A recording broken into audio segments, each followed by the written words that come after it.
Welcome everyone to week 5, day 2 of the Tilt Champions League. We are getting to the very end of the regular season of season 4, and today it's a very, very important battle for these two teams. We've got Monty Pantheon and the Holy Grail taking on Blood Monies in a basically defining match for the top of the table. If BMS do take the win, that gives them a chance to be able to get first seed, and obviously getting first seed means you've got a good chance to be able to continue on through the upper side of the playoffs. But for Monty Pantheon, they need to win this game if they want to confirm third seed, since they are right now going to get either third or fourth seed. So these two matches really do define who is going to be at the top of the table, if BMS is going to be able to have a chance at first, or they're going to be locked in at second, as well as if Monty Pantheon get third and or fourth. I am Sir Aaron, joined here by my friend Fruge. We should have some great games in front of us. Yeah, no, I think this is gonna be a great matchup. I think it's gonna be the tail of the bot lanes. I think they're gonna really dictate how this series progresses. Obviously, the mid lanes, we got Blood versus Braille. I think that's gonna be a really good matchup. And you already said it, the stakes are super high for Blood Monies, right? It's win and you're almost in to the one of the two seed. But if they lose, they could potentially drop to they would drop to the 4 seed, which is a huge difference between having that first round bye versus not. Yeah, and obviously that means you got a little bit of a tougher matchup ahead of you. And trying to do the best you can so you don't, maybe throw away one of your playoff lives is very, very important here. But we'll be getting into draft very, very quickly. And we'll have to see how the team decide to play out this first game, since there's been a little bit of talk back and forth or what kind of champs might be locked in, might be left up. So we'll have to actually see if any of that has any value, as we will have um, Blood Monies on the red side and Monty Pantheon on the blue side. Yeah, it's gonna be really interesting to see whether obviously Speedy and Rudy been picking a lot of Zyra Khan. It'll be interesting to see if they try and separate those as the Leona is taken away from Bush League. Not really a big surprise there, but it's gonna be interesting. I think the bottom lane champion pools are really gonna get crunched in this series, as well as Spurg's champion pool, as he's really shown he's one of the better, if not the best jungler in the league. Yeah, and obviously with another man coming through, targeting Lost in the Sauce there, known for being that Urgot one trick. So taking away some of the comfort picks, obviously very, very important. We could maybe potentially see another ban there coming through for some AD carries. Obviously, we do have Zeri still on the board. Zeri obviously is incredibly strong right now, as we do have the Galio taken off there from Vrail or Bush League potentially, depending on how they want to flex that. But talking a bit of the mid support, and we'll have to see if we do have some jungle or AD carry bands, as we do have the Rakan here banned by Monty Pantheon. Yeah, and there's MPH kind of pinching that champion pool of the bottom lane, separating that Xayah Rakan. Obviously, Rakan, very good champion without the Xayah with it, but taking those two apart really takes away some of the power of that bottom lane. As the Vel'Koz is taken away from Vrail in the end, I was interesting to see if they were going to take it away. So it looks like we are going to have a Nautilus first pick. One of the better, if not probably the best support you could pick. Renata Glask, interestingly enough, is still open. Gonna have to Yeah, see if we have a last second change to that from Rick. As nope, the maybe. Nautilus is going to be locked in. Yeah, but obviously Nautilus being a strong, very, very, consistent and strong champion there of Bush League. So getting him on some comfort, getting him onto, defining that 2v2 in the bot lane is obviously what you said might be the way to go for this game. So that definitely is a good start for MPH here. But in response, obviously, you leave Zeri up, you gotta lock that in. Strongest AD carry on the board that will be taken and piloted by Speedy here in game one. Yeah, and Zeri did receive a couple nerfs in this past patch, namely hitting her ult, her key. Actually, they pretty much nerfed every one of her abilities. Paired up with that Karma in the bot lane, I think that's a still very strong lane. But I do think there are some much better champions available than most people would be expecting than Zeri. I think with some of the champions like Aphelios, Zeri, and Jinx getting hit with nerfs, I think we could expect a sort of out of the box AD carry picked in the bot lane as the Hecarim locked in. One of the best jungles this patch, not really a surprise, as that's going to go to Wally Warp. As we'll see what Vrail is going to lock in for the final pick of the first side of this draft. Yeah, definitely could And see the AD carry in response, obviously, with Zeri being shown. So hovering over the Ash Ash would does be have very surprising to me. Yeah, I mean, the only thing you could say for that is obviously getting some slows on the Zeri would be supportive, but Yep, with Malphite. the Malphite lock-in, that's going to be obviously a very, very powerful staple if you can scale up, but we'll have to see if there's any going to counterpick since having Malphite blinded like that definitely does open that door up. So we'll have to see if maybe Lost is a little bit confident in some of his counterpicks. Yeah, and namely the Trundle is open now. If yep, and there is the Trundle. I was gonna say Trundle, obviously awesome matchup into Malphite. Steal all those resistances, make him a massive punching bag in the top lane. This pick from Rick is probably going to suffer a lot to Sauce. I think this is going to be an extremely difficult lane for Rick. Yeah, definitely when you got your Malphite who just needs to get some items, needs to get some more armor and health, Trollan can just beat you down. And it's gonna be very, very rough if he does, start to die once or twice. Hmm. And Trollan can just, perma-scale with getting his R taken away, steals all basically the resistances there of the Malphite. But heading through the second round of bans, we do have the Seraphine taken away there alongside the Cassidin. So no level 16 counter coming in for this game. So we'll have to see how maybe potentially more AD carries could be banned away. See if we do take away that Aphelios or the Jinx, but at the very least we will not see the Kaisa this game. Yep, they're taking away the Kaisa. It's been picked mid a lot in the pro regions, even in TCL. It's made a couple appearances via Voidtech as the Fizz. It looks like they're just looking to pinch Blood's champion pool as much as possible. I don't think Fizz would have been a great pick this game, but it definitely would have been frustrating to play against given he can dodge the Nautilus R, Malphite R. Just a very frustrating matchup as Dr. Mundo being hovered is quite a bit interesting to me. I don't think it's anything that's going to really come out, but we'll see what their final pick is going to be. I'd imagine this is going to be a jungler, as the Mordekaiser is locked in. So that's going to be a Trundle jungle and a Mordekaiser top. Mordekaiser is also a counter to Malphite, widely considered, so that is a good matchup for Lost in the Sauce regardless. Yeah, definitely at least forces him to build some MR, so that means that he can't just stack all that armor and get some more stats on his abilities. So I mean Mordekaiser could be flex jungle, but that's most likely going topside with Lost in the Sauce. And there we go. Yep, Jinx locked in there. One of Jinx, the last remaining AD carries that was really strong here right now. and that is going to be a Lux mid, so we're going to have to see what Blood's response counter pick is to this champion. He's obviously played some Gangplank in the past. He has played a couple of other champions in the past, and we have the Akshan hover. I don't know if this is in his wheelhouse, but I definitely would like to see it into the Lux. I think this would be That a would decent pick. it would be And I very, think very it would fun, and help with obviously the definitely would help, but switching to Vladimir. Okay. Vladimir. I So think that is definitely going to definitely round out the a confident draft. champ there for Blood since he's played a lot of I think Vlad top laner so often. So definitely a very very I think strong draft coming out here from Blood Bunnies. Obviously you've got a lot of scaling on this team. Mordekaiser, Vladimir, and Zeri super solid alongside just the Karma shields. But I think you've just got just a strong solid team fight comp engage comp there from Monty Pantheon. You've got obviously some great engage there. Hekramar into Malphite R. Hook, as well as the root there from the Lux, and obviously you got Jinx free firing. So I think definitely a decent teams back and forth for kind of their objectives and their win cons. So obviously for me, every single game always depends on who really comes out for the execution, since you can draft the best comp in the world, but if you can't execute, you can't win. So my Would pick, agree. honestly, is just I'm feeling the scaling. I think you got game number one, gotta get a little bit slow, then you can get into the rhythm. I'm feeling a little bit more, leaning towards the side of the blood monies. Fruge, how you taking these drafts so far? I would agree with you. I think Blood Monies definitely has the advantage in this draft, but I'm actually going to open it up to Twitch chat. And if anyone who is currently out there wants to talk about their opinion on the draft, if you'd be so kindly as to join one of the Discord channels, we would love to hear y'all's opinions about what you think of the drafts and who will win. So preferably join LOL1, and we will pull you on in, and you can share your opinions with the chat. Yeah, join us up here on the analyst desk. Tell us your prediction, who's gonna win, your hot take of the series.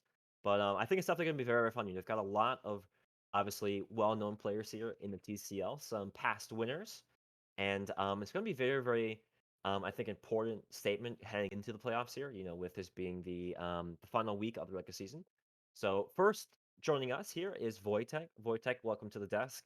Tell us your thoughts about the draft, about the game, anything. Hello. On a serious note, I think that Blood Money's got a lot of favorable matchups. I don't know whether or not this area is going to perform. I have heard from my wonderful ADC that it was nerfed fairly heavily to the point that it might not be as good as it once was. I Yes, it don't did know whether it'll receive a work lot this game. of crucial nerfs in this past mid patch. Exactly. So I'm not sure whether or not whether or not it's still viable or if it got nerfed so far that it's actually flat out bad now. And on a slightly less serious parting note, Spurg MVP. Enough said. All right, all right, I like it. I like it. Well, thank you for joining us, Wojtek. As I think our next guest is going to be joining us. We are joined by our lovely dictator, Abarn. Would you like to share your thoughts on the draft? You know, my thoughts on the draft here. I think it's hard to say that one team won or didn't win. I think right here you've got the Malphite Hecarim Nautilus dive who just aims to get onto this BMS backline. If they get Malphite ulted, they die. On the other hand, I, I do got to look at BMS draft, and I wonder. I mean, Blood is pretty well known for calling pretty horrible drafts, and here we are now. I will say I don't know what this team comp is really supposed to do. There's no hard CC to actually stop them from running away. You pretty much just have to run at them really fast with Mantra E. Maybe that's something they specialize in. So it's kind of hard to say if the backline gets gone on, they win. If the initial engage, you know, doesn't actually work out, then I think Blood picks up the fight, and that's what we're going to see. Yeah, I would definitely agree with that point. I will say for the side of MPH, if they blunder the engage, there's a lot of really powerful disengage tools for the side of Team Blood Monies. So the amnesty will definitely be on the side of Team MPH to make sure their engage works and they do not falter. Yeah, and I think that's definitely going to be interesting to see, especially considering that this is very very heavily scaling. So if you let that engage to take over, there will be no chance to win because of just the lack of consistency. So really only the Karma W being the one source. But obviously, if they do just outscale, there's not going to be enough damage on the side of Pantheon and the Holy Grails to be able to really get anything done. So we'll be loading here into the lobby very, very quickly. I think we're going to have a very, very slight delay. But definitely very excited for the first game, right? This is going to be, I think, a defining game for what to expect for the rest of this series. But we're both kind of leaning towards the side of Blood Monies. We'll see if they can come out strong, see if maybe they can overcome the Zeri nerfs here. But finally loading in, we should be swapping over to the game here in just a second. We'll say, hey, you can never really count out Jinx as an AD carry, right? I mean, she gets one kill and she turns into a Call of Duty AC 130, just raining hell upon everyone and anyone she can get her hands on. And really, all of her nerfs that she received in this past patch were to her early game, so I can't imagine, granted that TCL is more or less a play to scale league, that she'll really suffer from any of the nerfs that she received, as it looks like we've got a 5 run it down mid. It looks like we might be looking for an invade from the side of Team MPH, but I think it's going to get spotted out by Spurg. Yep. Yep, just a nice, smart 5 point. Play it safe. Obviously, with the hook there from Bush League, they're trying to maybe go for the mid push into potentially someone there, but saw it Rudy out. gets a nice little mana flow band stack there. Good for him. Yep, building that up already, so definitely very, very nice. But just gonna get some early wards down. You got some vision there around the top Raptors. Nothing really in response there from the Blood Monies, though. So standard start you normally see here from TCL matches. Nothing fun just yet. We'll have to see if that does change, heading into games 2 or number 3. But looking at the board, we've got Lux taking the TP. Really, the only thing significant there. We've got also Vladimir with the Ghost. And Yep. then you got really standard all around the map. Yeah, really standard runes. Nothing like super surprising here. No pick that's really a huge surprise. Vrail's obviously played a lot of Lux this season. Blood's played a good amount of Vladimir. The only thing maybe a surprise would be Lucid playing Jinx. I don't know how many games he's played on the champion, but it's an extremely strong pick, so we'll have to see what happens. As it looks like our junglers are starting on mirrored starts, with Spurg starting his blue buff and Wally starting his red. So they will likely meet each other at that top Scuttle Crab, something to look out for. We have some trading in the top lane. Nothing Yeah, too definitely crazy. definitely potentially could be Spurg maybe looking to play topside a little bit, try to see if maybe Blood can stack up the waves, look for a dive, or even try and just get an early gank, slow him down, and get him going off to the races. But at least for the very early game, I think everyone's just gonna, be filling each other out. We do have to think a little bit of a push there early from Braille, just based off of being able to have a little bit more range and damage here in the early game. As we'll be here in case anything does happen. Might consider walking all the way around as he's potentially looking here, but in the same way, Wally is there on the Raptors, so probably not too much Yeah. gonna happen. Looks like Spurg might look to blow this Lux's flash early. Don't know if he'll be super successful, as it looks like he's just going to move into the bottom side jungle. Not really going to find anything. Vrail's playing fairly safe. His flash might get forced out, though, as it looks like Spurg's in a really nice position. We'll have to see what happens. They don't really have a lot of kill threat here, though. I think Spurg could really just be using this time to get ahead on his clear so he doesn't fall behind to the Hecarim. Yeah, but I think Vrail definitely recognized that the jungler did start bot side. Just played it smart, played it behind that wave, didn't walk up where he needed to, has the range when he needs to, can use the mana, so nothing there, at the very least a ward in the bottom river bush. So top side actually is going to be a little bit of a CS favor here for Rick, so definitely pretty nice. But you'll have to definitely be worried for the scaling there of the Mordekaiser. We do have both of our junglers here heading top side, going to be taking away their buff, heading over to the Gromp there for the Hecarim, and yeah, I think just a slow game, vision coming down. And We'll see Wally does have a slight level advantage. It looks like he's backing. Little surprised by that. I think he should just go for that Scuttle Crab. He's got the level advantage on Spurg, and I think he'll have priority from mid lane. I'm a little surprised by that action. Yeah, I think he definitely had like priority in all in the rest of his lanes as well. Rick having a little bit of a CS and probably HP advantage there. Shovely up. But it looks like he is just going to head towards that bot scuttle, maybe look for an early dragon instead. As Spurg is going to start wandering up to this top side, it's going to get spotted by a ward though.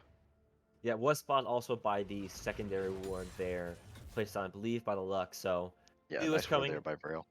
more than enough time. So very, very good wards there as Wally has gotten off his reset, taking that bot scuttle. So at least 1-for-1 right there. Zero jumping over the wall just And it to. looks like Wally should intelligently look for an invade here. Yeah, it looks like he is going to spot out that Gromp. He's got that smite up, so he's going to get a large advantage over Spurg in this early game in terms of clear.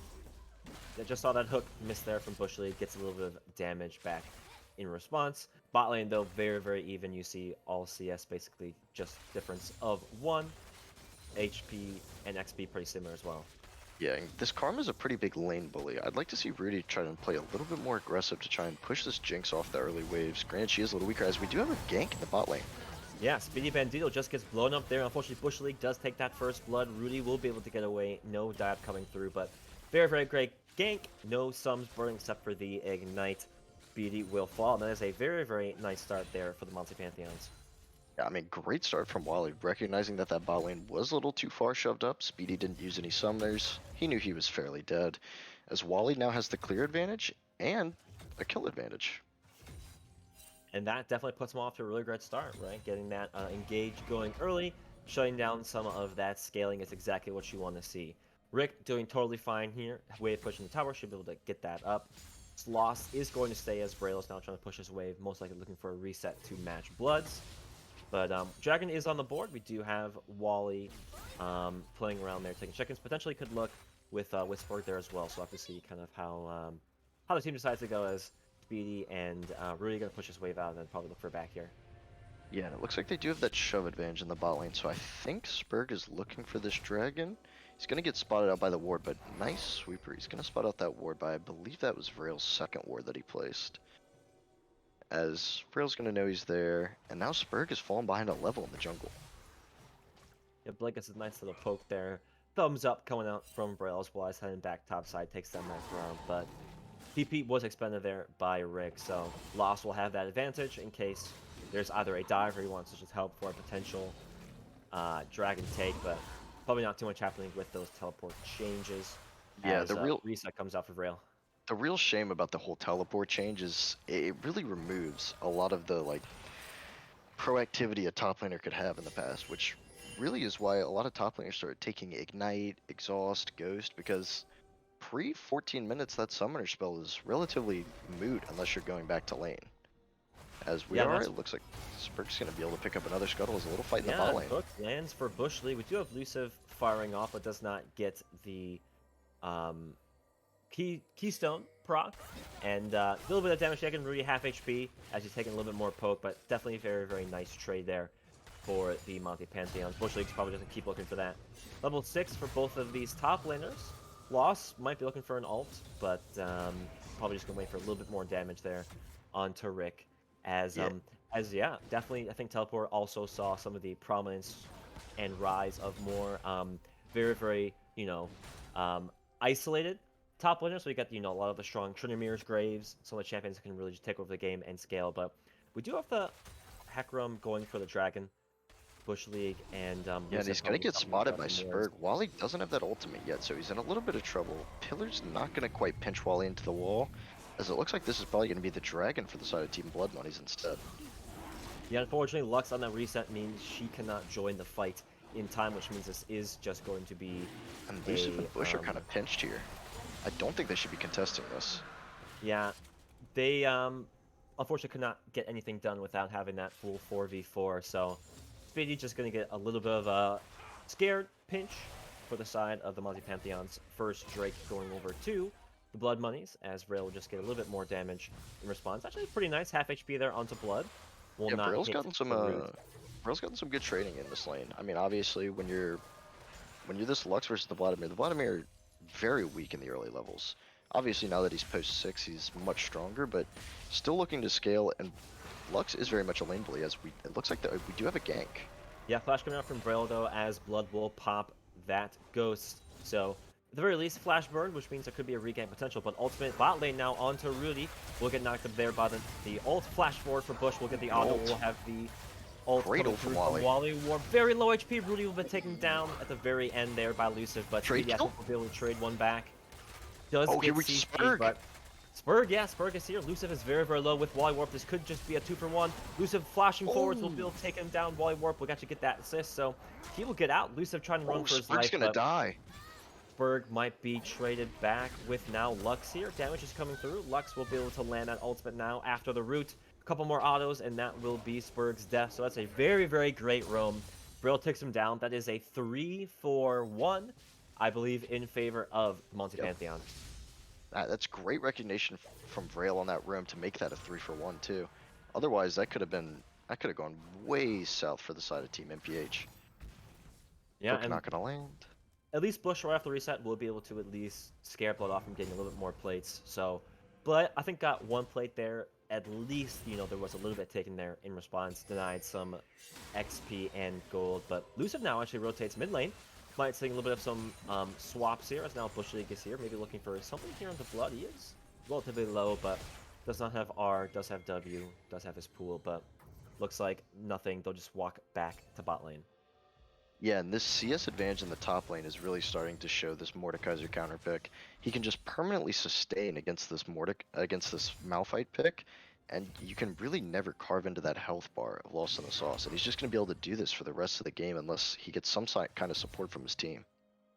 Yeah, but honestly, if you're playing that Malphite, definitely, I'm pretty happy with not dying. Not giving up too much here. Only down by about around 20 CS is not too terrible for this, as only gonna get worse, like you said, is now Lost gets that level up, does a lot of damage, and Spurg heads to start that Rift Herald with Lost support. Yeah, and he's got that top line priority. Sauce does have his ultimate. Wally has his available too. I don't think they should look for a contest, as the Jinx Rocket is coming in from bot lane. Smite it Comes away. through as the ultimate now does land there onto Wide Warp. Lost will trap him in there. Rail can really only just wait for him to get out. Ooh, Wally's in trouble. Support, but yeah, took so much damage in there. Nice isolated Q will take him down, and Spurg even claims the Rift Herald for himself. So unfortunately, team was not able to collapse fast enough. Wally got caught, tried to maybe get the sneaky steal, but he will just trade his life in response. Oh, and now Wally's going to lose his entire topside jungle for this. And see, you don't always have to contest your enemy if they're on an objective. You can just take the resources available to you and just not fall to a deficit. You can just break even, because realistically, when the enemy team gets heralded, yeah, they're going to get 2 plates, at least. Like, sometimes you just have to live with that. And them getting 2 plates, plus you dying, is worse than them getting 2 plates, your entire jungle, and all that jazz. As it looks like they're looking for Rick. This is going to be a full 2v2 in the top lane. Yeah, under tower though, definitely do not want to take that with a Malphite up. Wally doesn't engage onto Spurg. Rick is very, very low though. Rick coming over to help there as Rick here will be pop. Spurg is low. that Ultimate does ultimate? come through. That will be the death of Spurg. Lost now flashes Oh forward my with the low goodness. HP bars, but not close enough here. Now Lux joins the fight. Doesn't have his ultimate. No ultimate, but Lost definitely could try to get something done. At least might pop the passive flash forward there from Rick. Damage coming through. Just trying to play around in the bush, but great engage there by my Wally. goodness. Will take him down. Don't even need the Lux out there to secure it, but tried to go for that dive, but unfortunately they got. And that would be a great 2 kills for the multi-Pantheons. Living up to his name, he was just little too lost in the sauce there, flashing forward. You don't need to be there. When you see that Hecarim stop, you can just let Spurg die. Like, you overextended on the play, it's okay, just let it go. You don't both have to die, and they didn't even get Herald value. Yeah, that definitely really kind of knocks down the lead there that Lost had, so kind of unfortunate to see. But still, you know, the gold is not too far away. You're not even a 1k gold lead, just about. So game's still super, super close. You know, Blood's doing very, very well with the farm. You've got Zeri not too far behind there in the bot lane. So the scaling is definitely coming through. You know, they have even the dragon advantage, so definitely not a bad spot at all. You can make a couple mistakes here and easy skill through, you know, when you hit the 20-30 minute mark. Here we go. Engage does come through, but this is going to be a 3v2 sooner than they Hook think goes it will wide. be. Hook wide, and Elusive is just going to be able to walk out. Pillar does not land, as that is a nice little route there onto Rudy, but ult will just go wide of Spurg and Speedy. We do have Blood here, who will be running away. Hook does not land because of the pool and also out of range, but they depending have on no the dragon business here. contesting this dragon. You don't have the cooldowns, you don't have priority, just let it go. Yep, and that will be the dragon going over here to the multi-Pantheons. We'll get one in response, and we are going to have a Rift map. The most boring of all Cloud map. of them all, we get Cloud Soul. But I mean, Cloud Soul's obviously extremely strong on this Hecarim. Yeah, one of the best champions for Cloud Soul, as a matter of fact, and actually now, Rick did decent damage there onto Sauce. We'll at least get the passive and run away, so nice little trading pen, but Vrail unfortunately might be caught out here. Does have his he flash, still has so he the can flash. flash the wall. Flash forward there from Spurg. Oh, he Ooh, the failed missed flashes. flash. He gets one shot. Yeah, Blood does take him down, but there's something trying to happen. Wally is almost there. Ultimate does land at the very least, so trade back and forth. Nice snipe there from Elusive, but that is unfortunately a 2-for-1 because of a failed flash.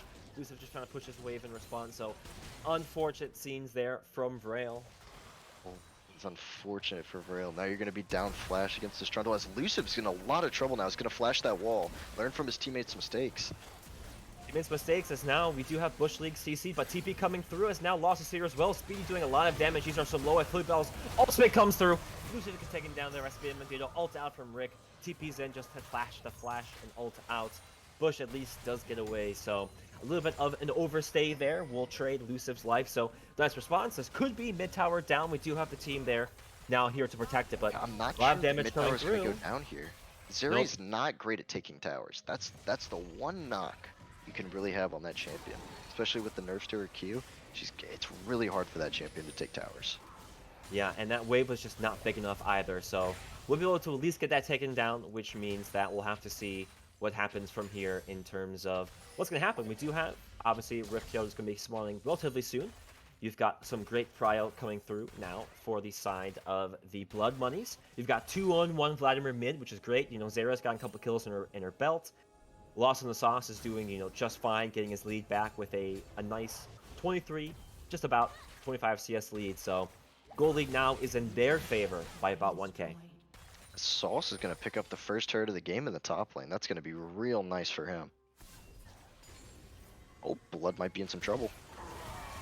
Has that pool though. Able to just pull out, you know, take some damage, but has the ultimate still if he needs to get a little bit of health regen. But, I mean, there could be that coming through, but Spurg now with a TP in the back, they could be two-man ult. Getting traded back on, but they are not, they're not in far trouble. away enough. Yeah, Loser thought this was a great bait there, tries to get the ult executed, but Blood with a nice pull gets that health back, and we'll take Lucifer down again.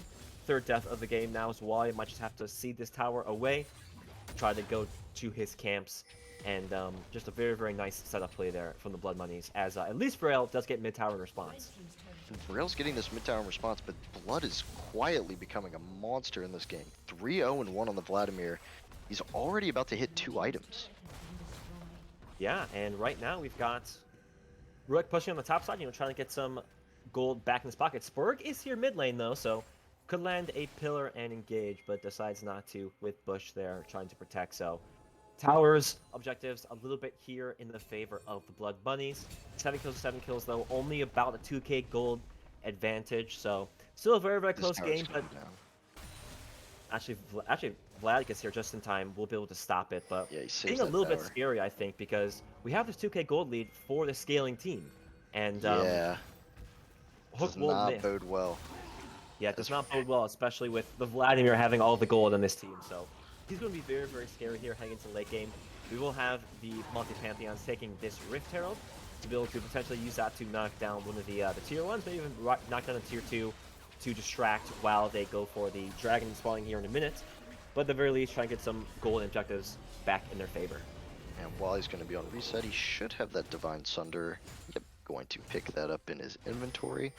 So I would assume that MPH is going to fight pretty hard for this next dragon, given that they're on item spikes, but we'll see as the teleport's coming in from Braille. Nice root's going to land. He's going to one-shot Speedy. Yeah, very, very nicely played. Now Lost is in trouble, but Lucid does not decide to go in because he has no team support.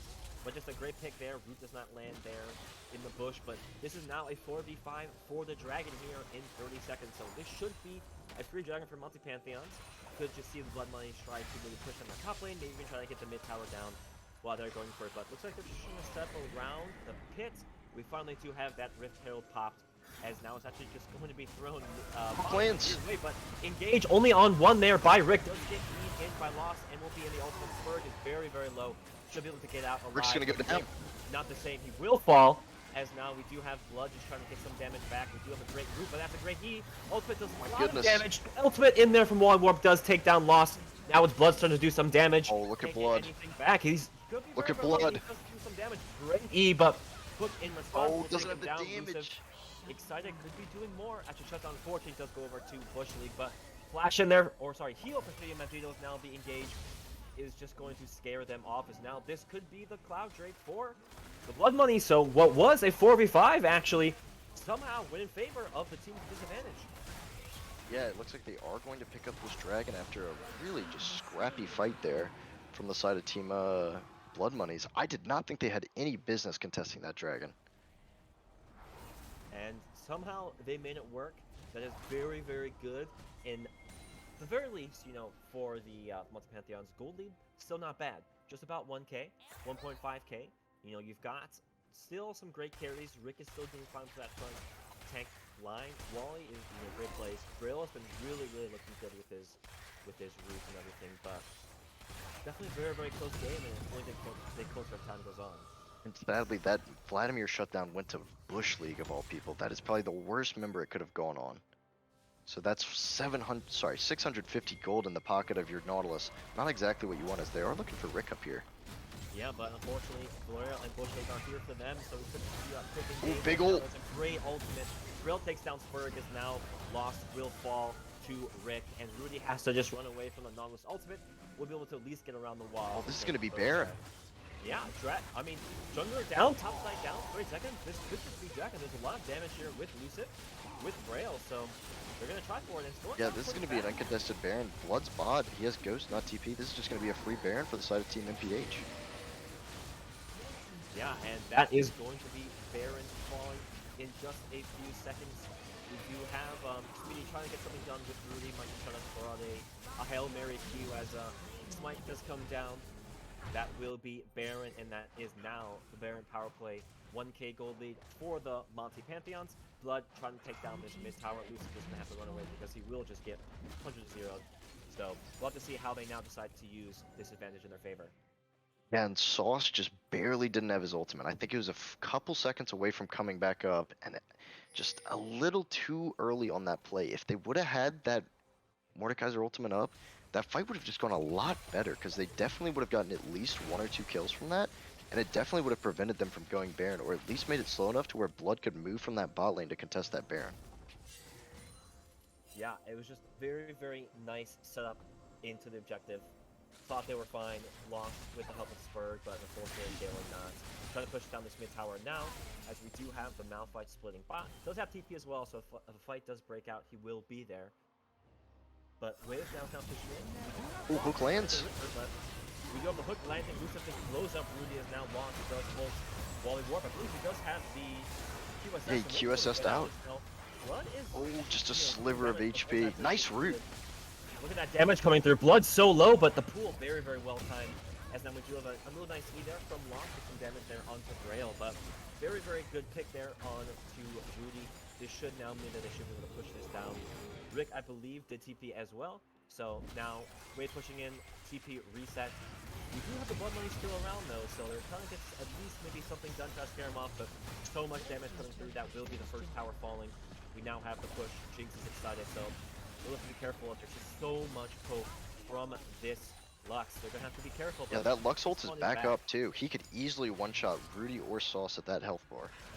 Yeah, but at least this will be a 5v5, so as long as Rudy does not get kicked off of the start, he will have the Mantra shields to keep him safe. But looks like they're still going to go to this bot wave, try to take down this tier 2, still some camps away, so very, very nice macro play here from the Monty Pantheons. Yeah, they're looking to pick up a lot of this standing gold that is just sitting on the map for them to have in the form of these 2 outer towers, which are worth a lot of gold. As I'm curious to see if they're actually going to try and force a fight here, as Spurg's going to throw out a pillar. Yeah, that pillar will fall to not too much as we're just waiting for the wave to push in. Rudy is pretty low, so we will have to be careful playing a little farther back. Let's get a Lucif back either. Also, just blows up. Lost and now the engage comes through. Blood trying to get something done onto Lucif, and he will fall. Nice pick off, but he might fall right in the front. Great engage there from Rick. Oh, look at the Zeri! Back. The Zeri is free firing in the back lane, full HP. Looks like the last to fall. That is an ace for the Blood Money's triple kill for Speedy Bandito. That is the problem with this Zeri. If he goes unchecked in a fight, he gets to stack up that ultimate passive, and he can just be a monster despite even the nerfs. Yeah, and it doesn't even matter, you know, that they blew up Lost in the first place. You know, they've used all their most important abilities. Blood got a great engage, took Lucif down right away, and now, not sure how long the Dragon is till it spawns. Should be quickly, don't have the timers up, but this now means that take a Dragon back, buy yourself 5 minutes, and now the scaling really does come into play. You've got Blood in an incredibly good place. Zeri might be able to buy half of the 3rd item. Dragon now is on the map. We will have the actually 3rd dragon here for the Blood Money taken. This is sole point. Doesn't need the bottom 5 minutes because they're the ones on target. And now these fights are going to be incredibly hard for the Monty Pantheons. And I really like this adaptation in Speedy's build going towards a Kraken Slayer with this like super bulky front line over like the Trinity Force that was, you know, traditionally done in the past couple patches. Because mostly the nerfs were done to her base AD and her AD scaling. They nerfed her base AD on that Q, but they buffed her scaling damage. So he's going towards a more attack damage build. He's going to pick up that Last Whisper, sorry. And he's just going to be dealing a lot more damage than he would if he would have gone that Trinity Force build. Yeah, and right now, this is going to be very, very important moments for the Monty Pantheons. You know, they're down, actually, good even. Just a little bit more gold there with the dragons. At least doing their well. This is a very big small fight, but Oh, they're looking for something. Shirley's popped. Lost flash forward, does get the ultimate there onto Lucif. He probably will be falling very, very quickly. Bush Lucif no do QSS. anything, He's going to go down. Falls. BD will take him down now. Lucif is next to fall. Only did so much damage there to Lost. That's a very, very great pick. And that is not what they need right now. This is going to be a push now onto the mid tier too, but one shot. Sliver of health. What a great heal from Speedy. Yeah, and I think the minions almost took him down here, but with all that damage coming through, with no more ultimates left, they're just going to try to push in this wave, try and get this tower down, as they're just going to try to hopefully get some poke out from Braille to try to clear the wave, but Zeri doing a pretty good amount of damage now to the tower. Rick just kind of getting CC stuck now behind the tower with the pillar, but Blood just trying to do some damage to the front. Does take a little bit of tower shots there, as now wave is cleared, but this is definitely still a good spot for the Blood Monies. They just need to make sure that they get a little bit of side pressure. You know, got the Warcross with TP. Let's not all Abraham mid. Push the side waves. Waves are pushing them to your side. So get that macro going, get some more gold into your pockets, and then look to get back. Yeah, you want to pull this Malphite into the side lane. He's built all armor. He's going to get murdered by this Mordekaiser. He's just going to get cut down, and literally one trade, I think he might die. Actually, because of the ultimate from Lost in the Sauce, I think he might die if he takes one bad trade. It is that rough for him. Yeah, Wally, I think, tried to steal away that blue buff, but could not in time. And we might have to see the Jinx coming up with the QSS tax. You know, Wally did pay his, but Jinx is just going to be completely engaged upon always. So trying to get any kind of peel is really, I think, the Multi Pantheon's only way to win. You've got 3 items. You have a Jinx with Kraken.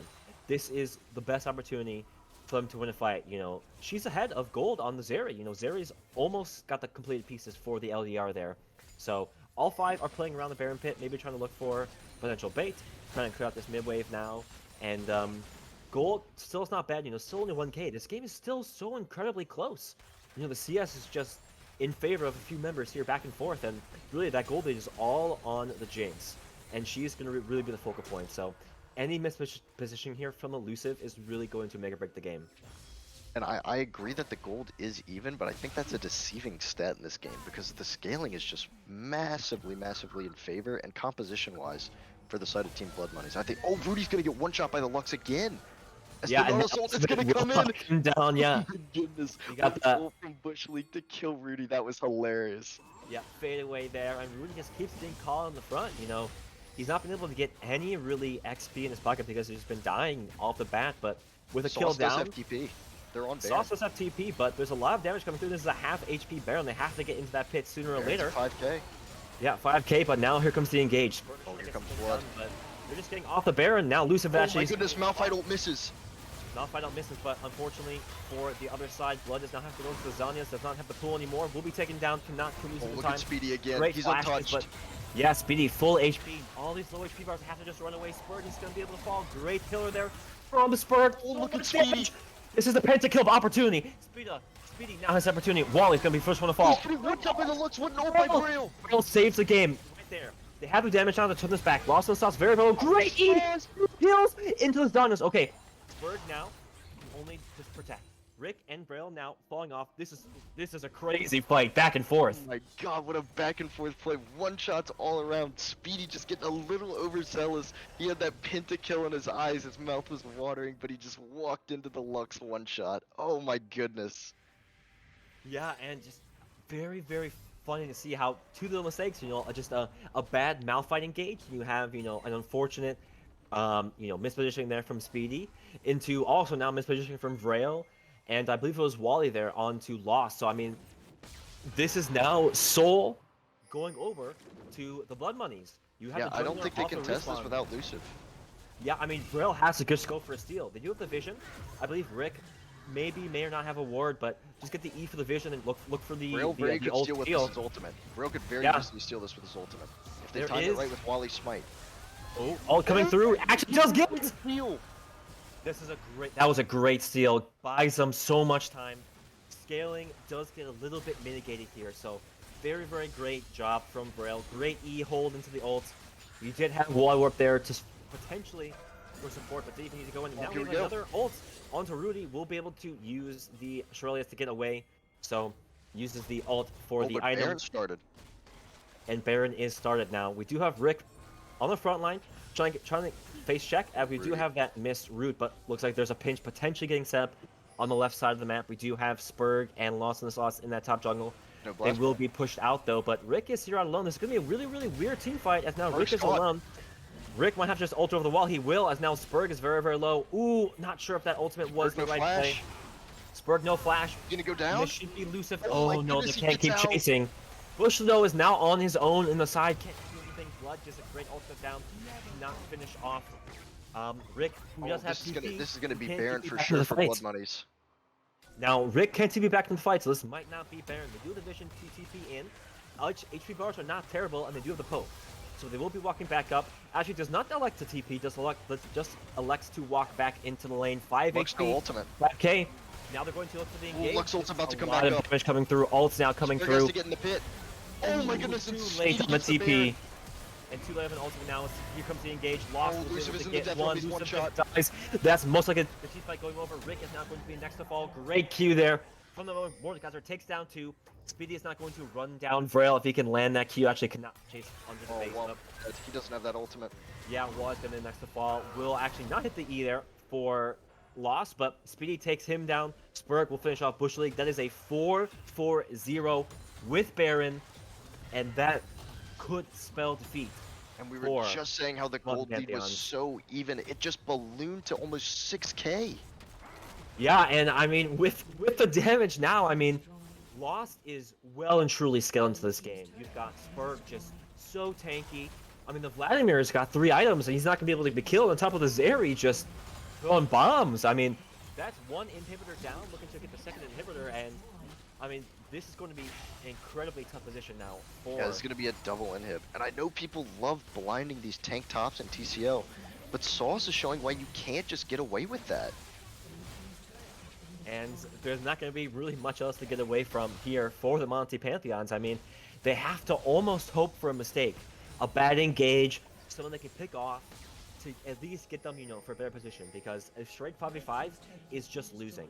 You know, they need to use the poke from Vrail, from maybe the Jinx range, and then look for just a really, really great coordinated engage. You know, Rick has not had the best Malphite ults. Wally has had some great opportunities. Just need to really coordinate that together. You know, if they can try to blow up Speedy, try to blow up, you know, one of these members, that's their shot. But it's going to be a very, very hard shot. I just worry that I just feel like there's too many damage sources at this point. The Vladimir is well scaled up. He's working towards that death cap. He's 3.5 items. This Zeri is just a monster and now has that Moss, so she can't get one shot. This Mordekaiser alone, we saw in that Baron fight where Speedy got one shot. He returned the favor by one-shotting 2 members of the side of Team MPH. I just think there's too many threats, and I feel like this is just... I don't know how they're going to be able to win this game if you're the side of Team MPH. Yeah, and I mean, all they can really do is just try their best to clear these waves. They have the ability to clear waves, right? Jinx does very, very well. They've got the damage coming through from, you know, the... Yeah, they have Jinx the Lux. AoE from Lux, so they can do it. It's just, you know, one position there from Luciv or from Vrail, and the game's over.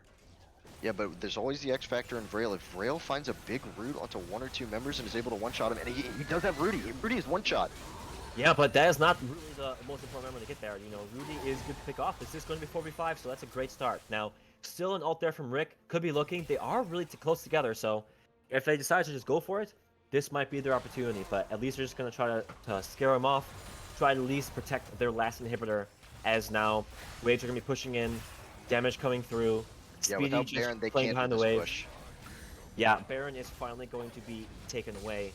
Might just have to reset. Dragon is up in 30 seconds. So try to get that Cloud Soul. That will really, really confirm that win. You know, just get a little bit more speed as well as cooldown for your ults on the side of the Blood Monies. Blood just playing around. A lot of vision down though, so they will be able to see this, but all they're going to be able to see is how the soul will be going over. Vrail. Oh, the E misses from Blood. Yeah, Blood, I think, did not just want to go too deep, didn't want to, you know, throw away his life. Did have the stopwatch. Vrail does not, so would have been a decent fight, especially considering that there is 17 Magi's there on the Lux. So, I mean, that will be now about an 8k, almost 9k gold lead here for the Blood Monies. I mean, this game's really, really spouting out of control, but there's still so much gold on all the carries, right? Level 16 Rick, level 16 Vrail, Lucid level 15. I mean, even though the gold is really in favor of one side, I mean, these fights could still be very, very close. I mean, we saw that really did get blown up. You know, if there's just one bad, you know, positioning where you can get that multi-man Malphite R, you never know. So I think both sides are still a little bit hesitant on really how they want to finish out this game. Yeah, I'd imagine, granted with the difficulty of pushing that the side of Team Blood Monies has, I feel like they're going to look for this next Baron to use a triple inhib to close out this game, but they might be able to just find a good fight with this double inhib down. They will really try to get that last tower down, try to at least push in the waves at the same time. We do have the top and mid pushing in right now. We do have the reset coming in from Wally as well. Trying to clear the wave, half HP on the last inhibitor turret, as now they have to go out and clear the other waves, and this might just be them seeing that tower, as only Vrail is here left, but he's only got so much damage onto the Zeri, and more the Kaiser in response, as now Luciv, you know, doing the damage. Oh, it looks like Blood Blood's going for a flashing in. one-shot. going for the ult, but Luciv can't get back on the tower. I think he will be able to live at the very least. Very, very low, Oh, but rail flashes. ooh, missed flash there from Spurg as well, and that is very, very good for the side of the Monty Pantheons. This is their only shot. They cannot just lose all of their towers.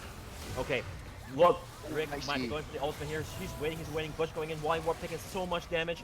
Ultimate not coming through yet. They're still waiting for opportunity. We do have the ultimate Rick's there still in that landing death on. realm. Yeah, Death Realm, but Blood now getting out of the Speedy ultimate. flash out. Two does get the Zeri, but no damage coming through. Judge is out. Bush League now falls in the spawn. 3v5. Oh no, look at Rail Speedy go. gonna take so much Look at damage. Speedy just go. free-firing. He's killing Rail, last everybody. one dies in the tower. Triple kill coming down. Quadra kill coming down. And that will be game number 1 going for the Blood Monies. Oh my goodness. And yeah, the scaling just got out of control after that Baron fight. Once Sauce landed that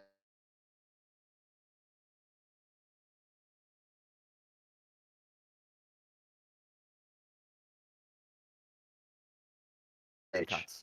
You know, it was very, very close always, but it always seemed that the side of the Blood Monies always got something in response. Blood was just so good, always scaling, playing the fights super, super well. You know, Lost had a few, you know, moments where he met 9 cut with Spurg, but they kept doing their job. Speedy, you know, just waited his time, bided his time, and then they had that one fight, and then from there, really the game just started to slowly get out of control for the side of the Monty Pantheons, and at a certain point, there was just too much damage. So just super, super well played, I think, overall, you know. Got Cloud Soul, got that Baron. Really great, just, I think, play around what really worked for them. And, you know, just needed that couple team fights, and that really was I think, a very great start. I mean, Vrail did his best. You can see the damage. Vrail tried. He tried his best, and, Vrail you know, tried. Luciv did what he had, you know, he could, but it was just such a hard game to play when he's just going to, you know, get perma-dove. And, hey, even though Zera nerfs did come in, Zera looked pretty good with you know, being able to be played around like that. So I think definitely we're going to have to see a bit of a different game here from the side of the Monty Pantheons, but I think definitely important start here for the Blood Monies. Yeah, you gotta take away this top lane matchup. I think is the key for the next game. I think you can't leave Rick on an island and not give him counter pick either. I think that was just you gave Sauce just infinite scaling in the top lane. It led to them getting infinite prio. It just seemed doomed from the start with that Malphite pick. But this is only game number 1. We have potentially 2 more games to go, so we'll have to see if the Blood Monies will be able to close out in 2, or if we will have the Monty Pantheons being able to bring it back to push us to game 3. So stick around. We'll be right back.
rising, countless worlds colliding. Only one will take it all.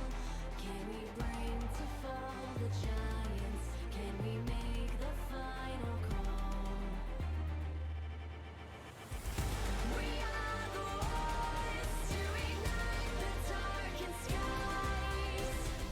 The champions of a world that we defy. A soul ray of the few who rise up high. And we all fight at the last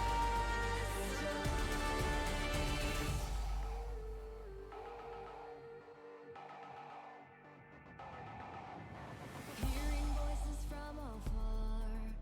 Join the madness when the curtain falls. Risk it all, hold nothing back. Seize the day, we must attack. Stars are rising, countless worlds collide.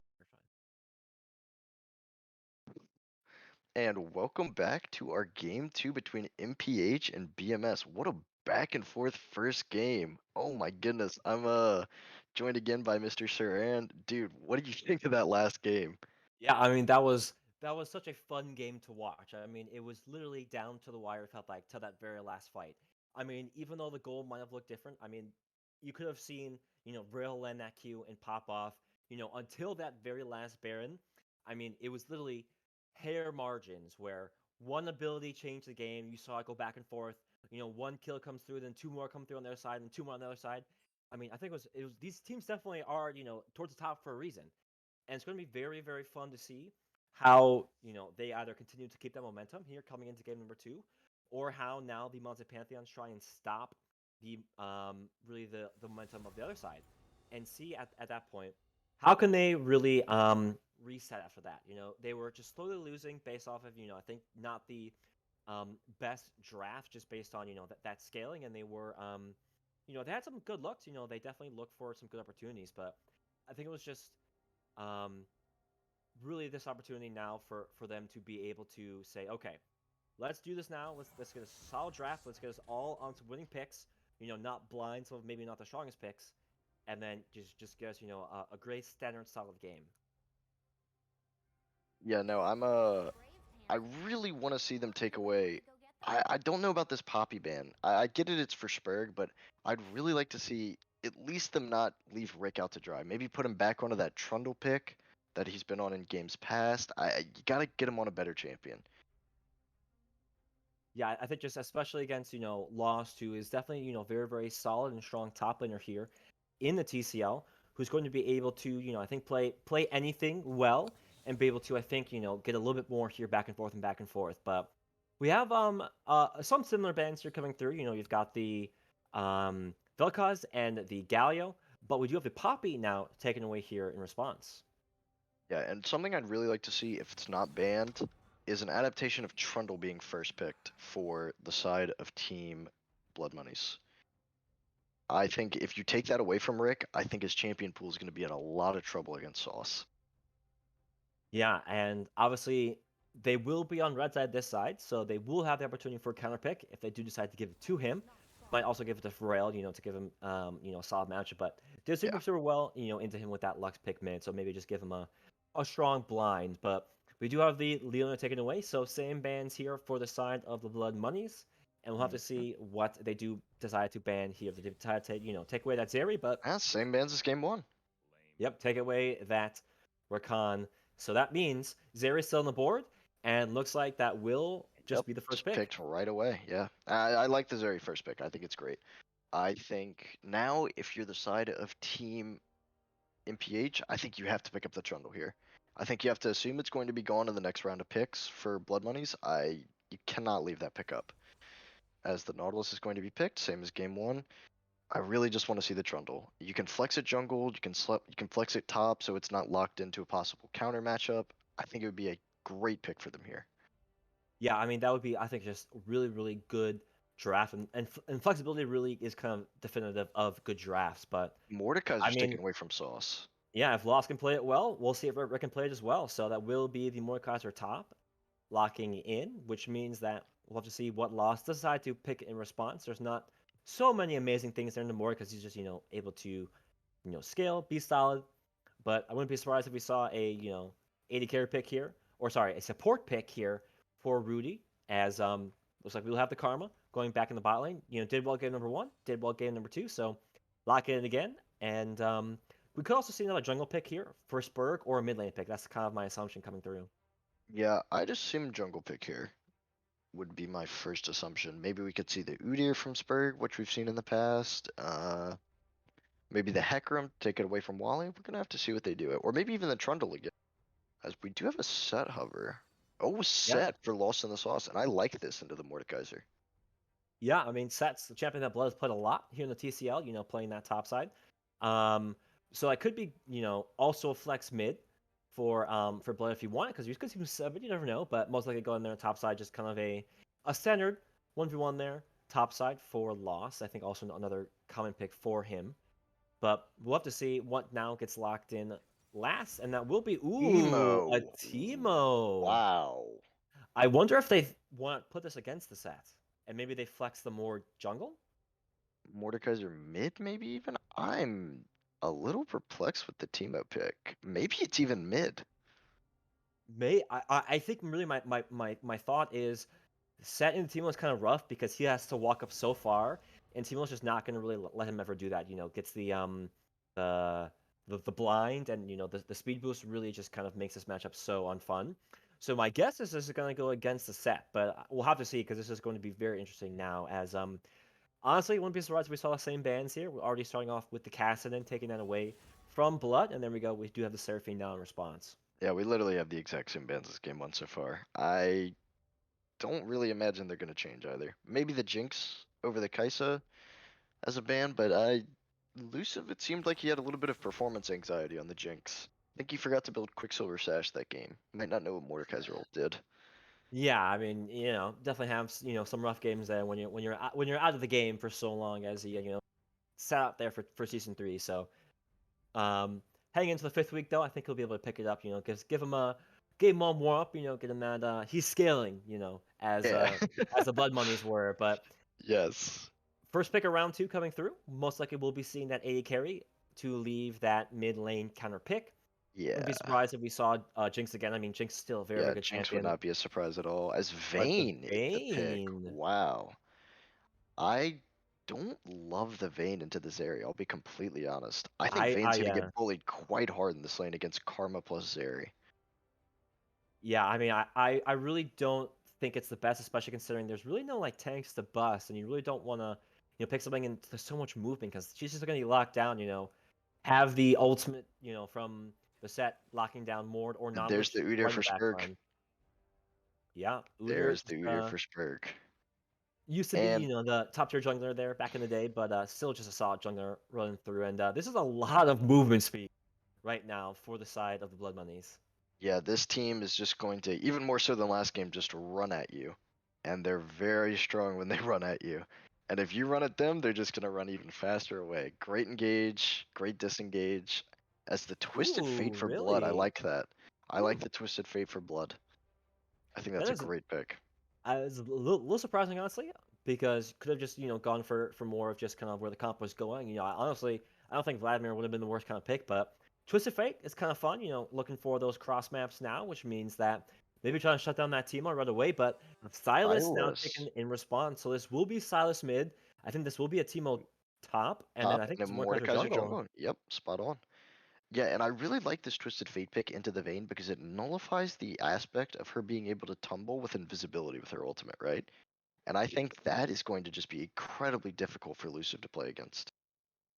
Yeah, and honestly, I do really love the Stylus encounter, right?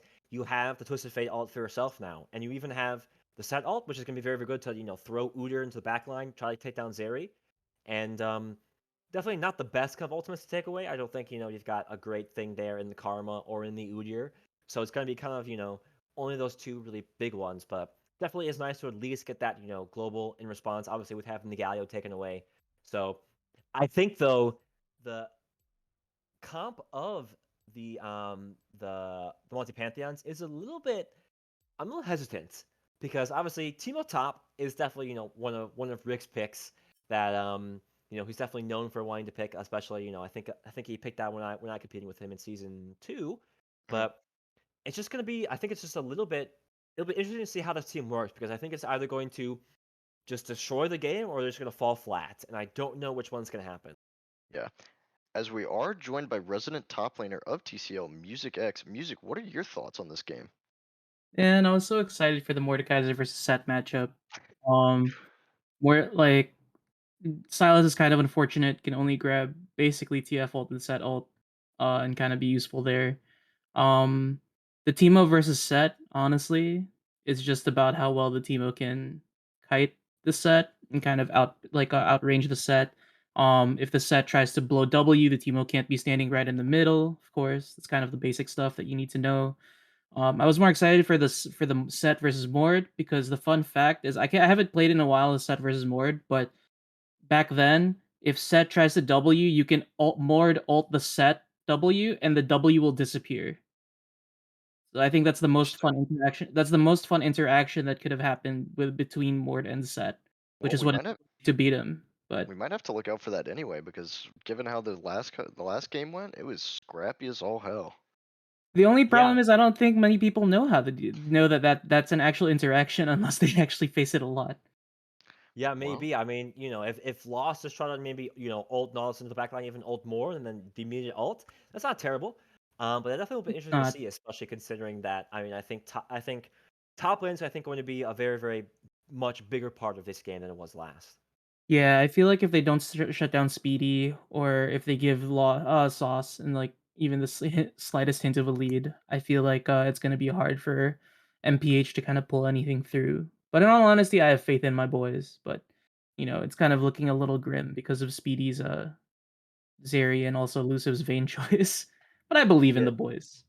yeah, we'll see if the boys can do it. Well, Music, thank you so much for joining us, and Yeah, thanks good for luck in having your me. match this week. All right, thanks. Bye. So let's, as we are getting into game, very quickly get our predictions. So seeing the draft, seeing how game number 1 was played, Fruge, what do you think?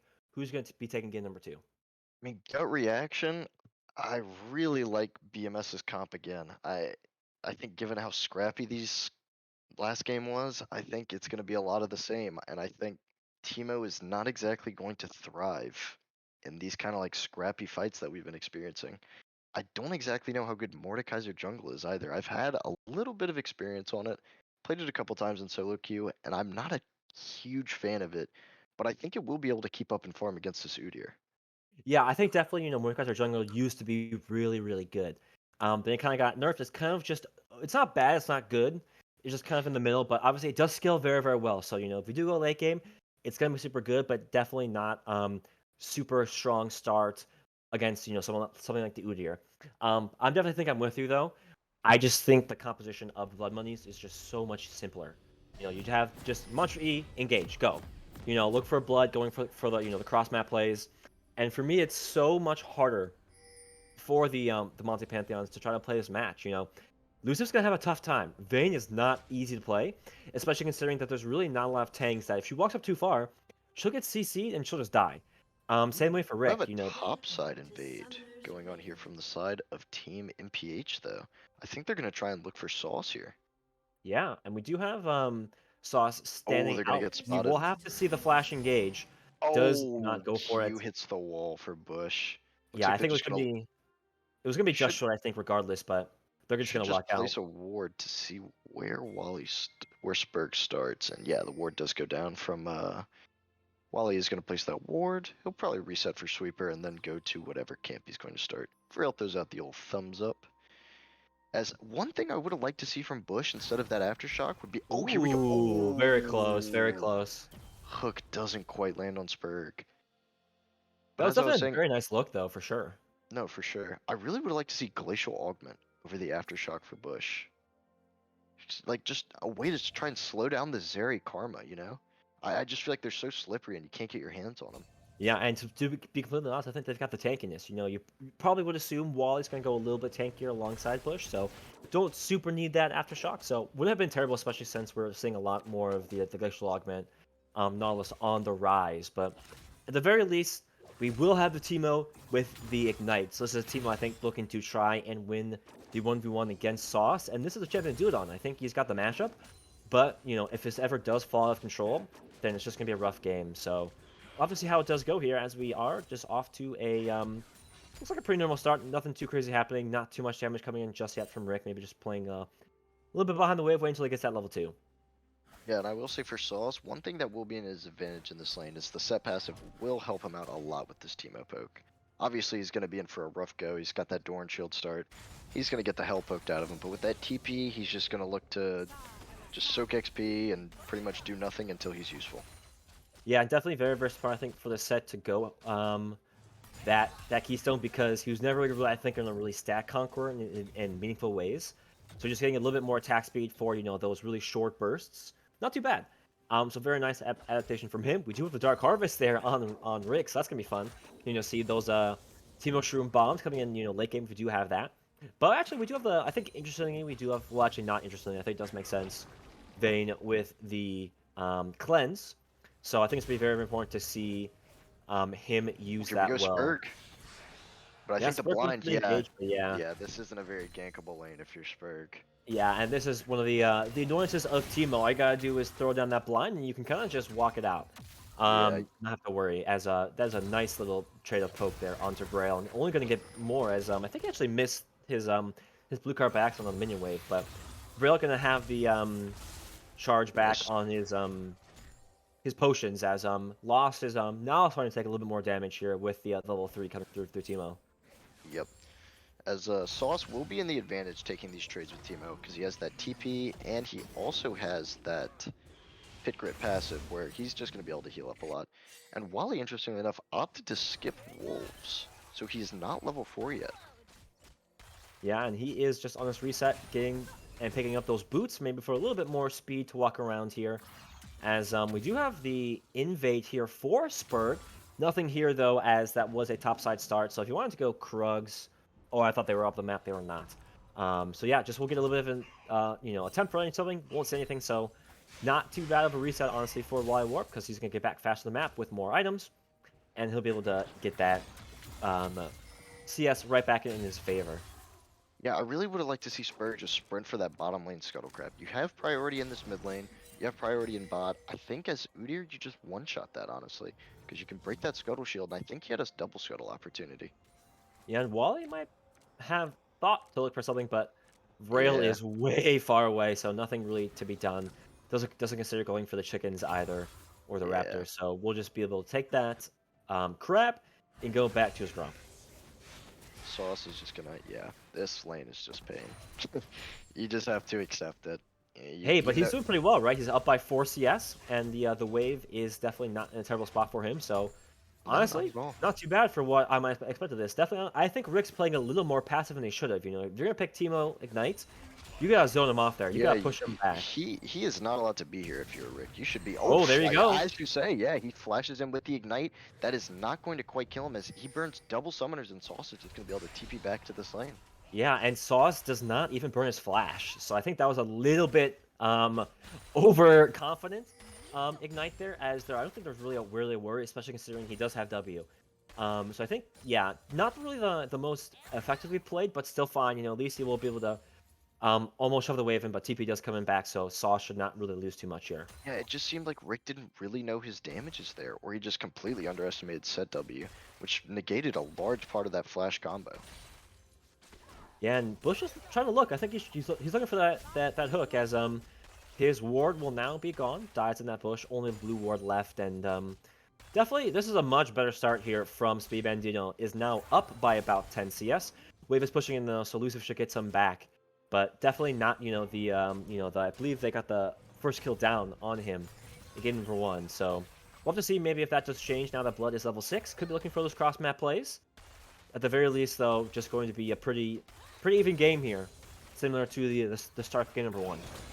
Yeah, with Blood being level 6, this Teemo is in just immense danger. And yeah, Blood is already starting to move up to this top side I'm looking for. He popped that ultimate. He is going to get the gold card, and oh no, just not quite close enough. It is under going to look for the dive. He has that ultimate available. There's 3 here. I think Blood was just, I think he ulted a little bit too early onto Rick. I think if he would have gotten out of Fog of War for a little bit longer, I think he definitely, he Ooh, does he's pop back a ghost, though. here we go. Yeah, flash forward. There's no flash on Rick, so this should be his death. I mean, there's a very, very great blind. I apologize, but that's a flash forward from Sauce. We'll just have the ultimate smash. Very, very Just nice. I got think he still has the dunked. W too.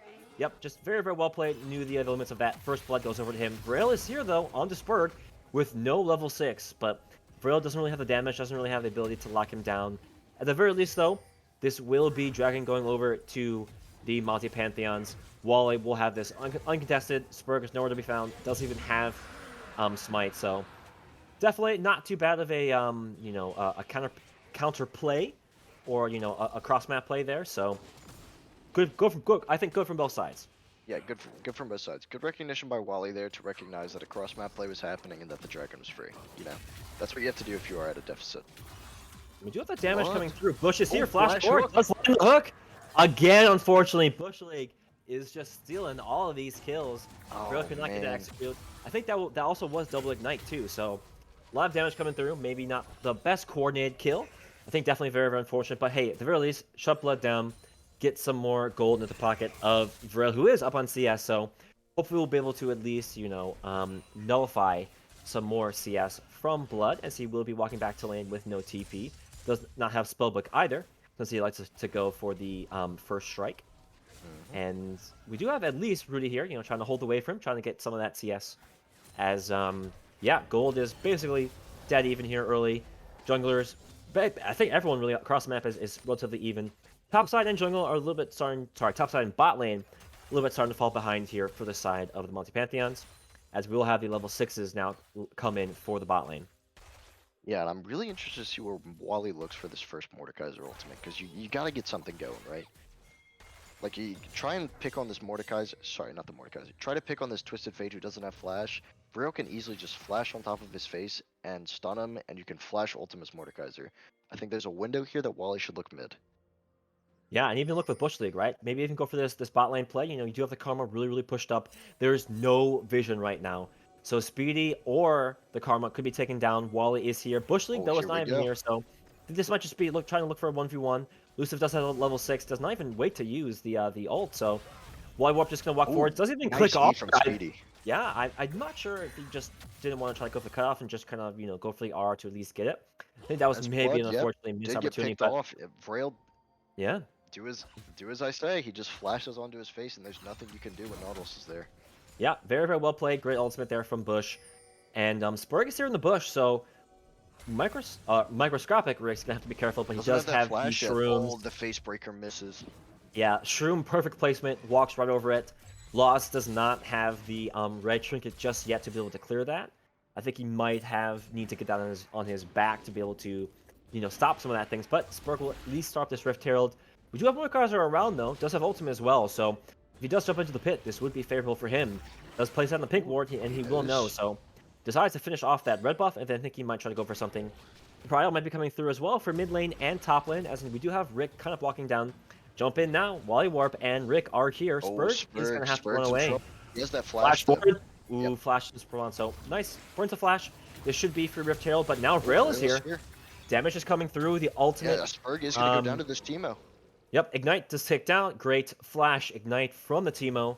Unfortunately, the Rift Herald does reset, so we'll have to redo that one. But hey, very, very nicely paid. I think that the macro is much better here for the side of the Monty Pantheons, as they're definitely in a very good spot. You know, they're down. Actually, they're up by about 500 gold. Not too bad at all. Vrail obviously is just doing very well. I think definitely the shining light of this team, captain overall.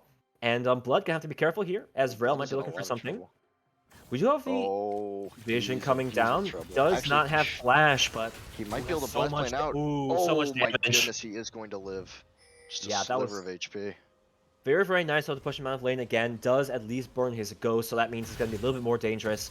Has a flash. Should be able to pick up this play potentially, as well with Wally here to support. And actually, This might should even be throw on the first Rift turret. Herald. Yeah, this should be Yeah. first turret here.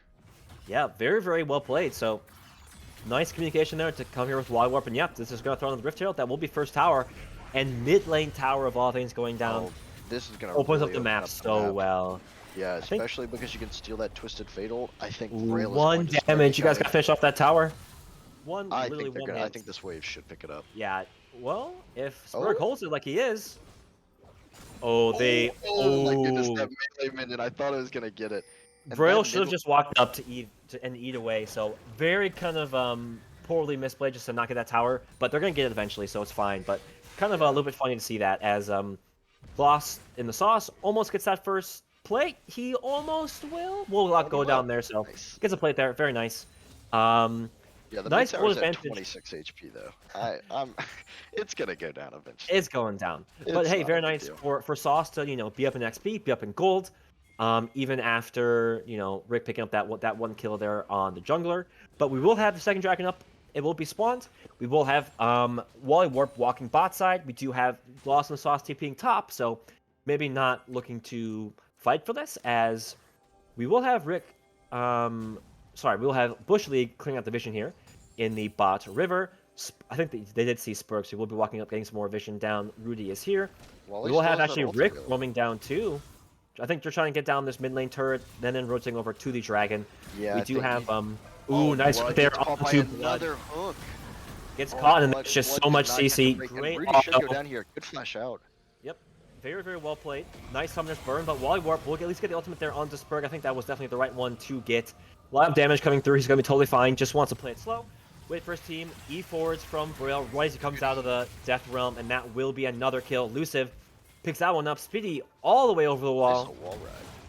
And this will most likely be Dragon going over to the side Oh of the Monty no, Pantheons. Rick.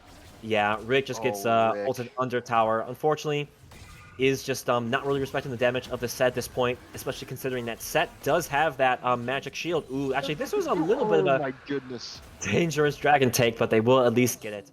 No problem, since there's not really too much damage coming through, and that will be Ocean Dragon. That is very, very nice to have, much better than the other Cloud of last game, but definitely very, very nice, early game start here for the Monty Pantheons.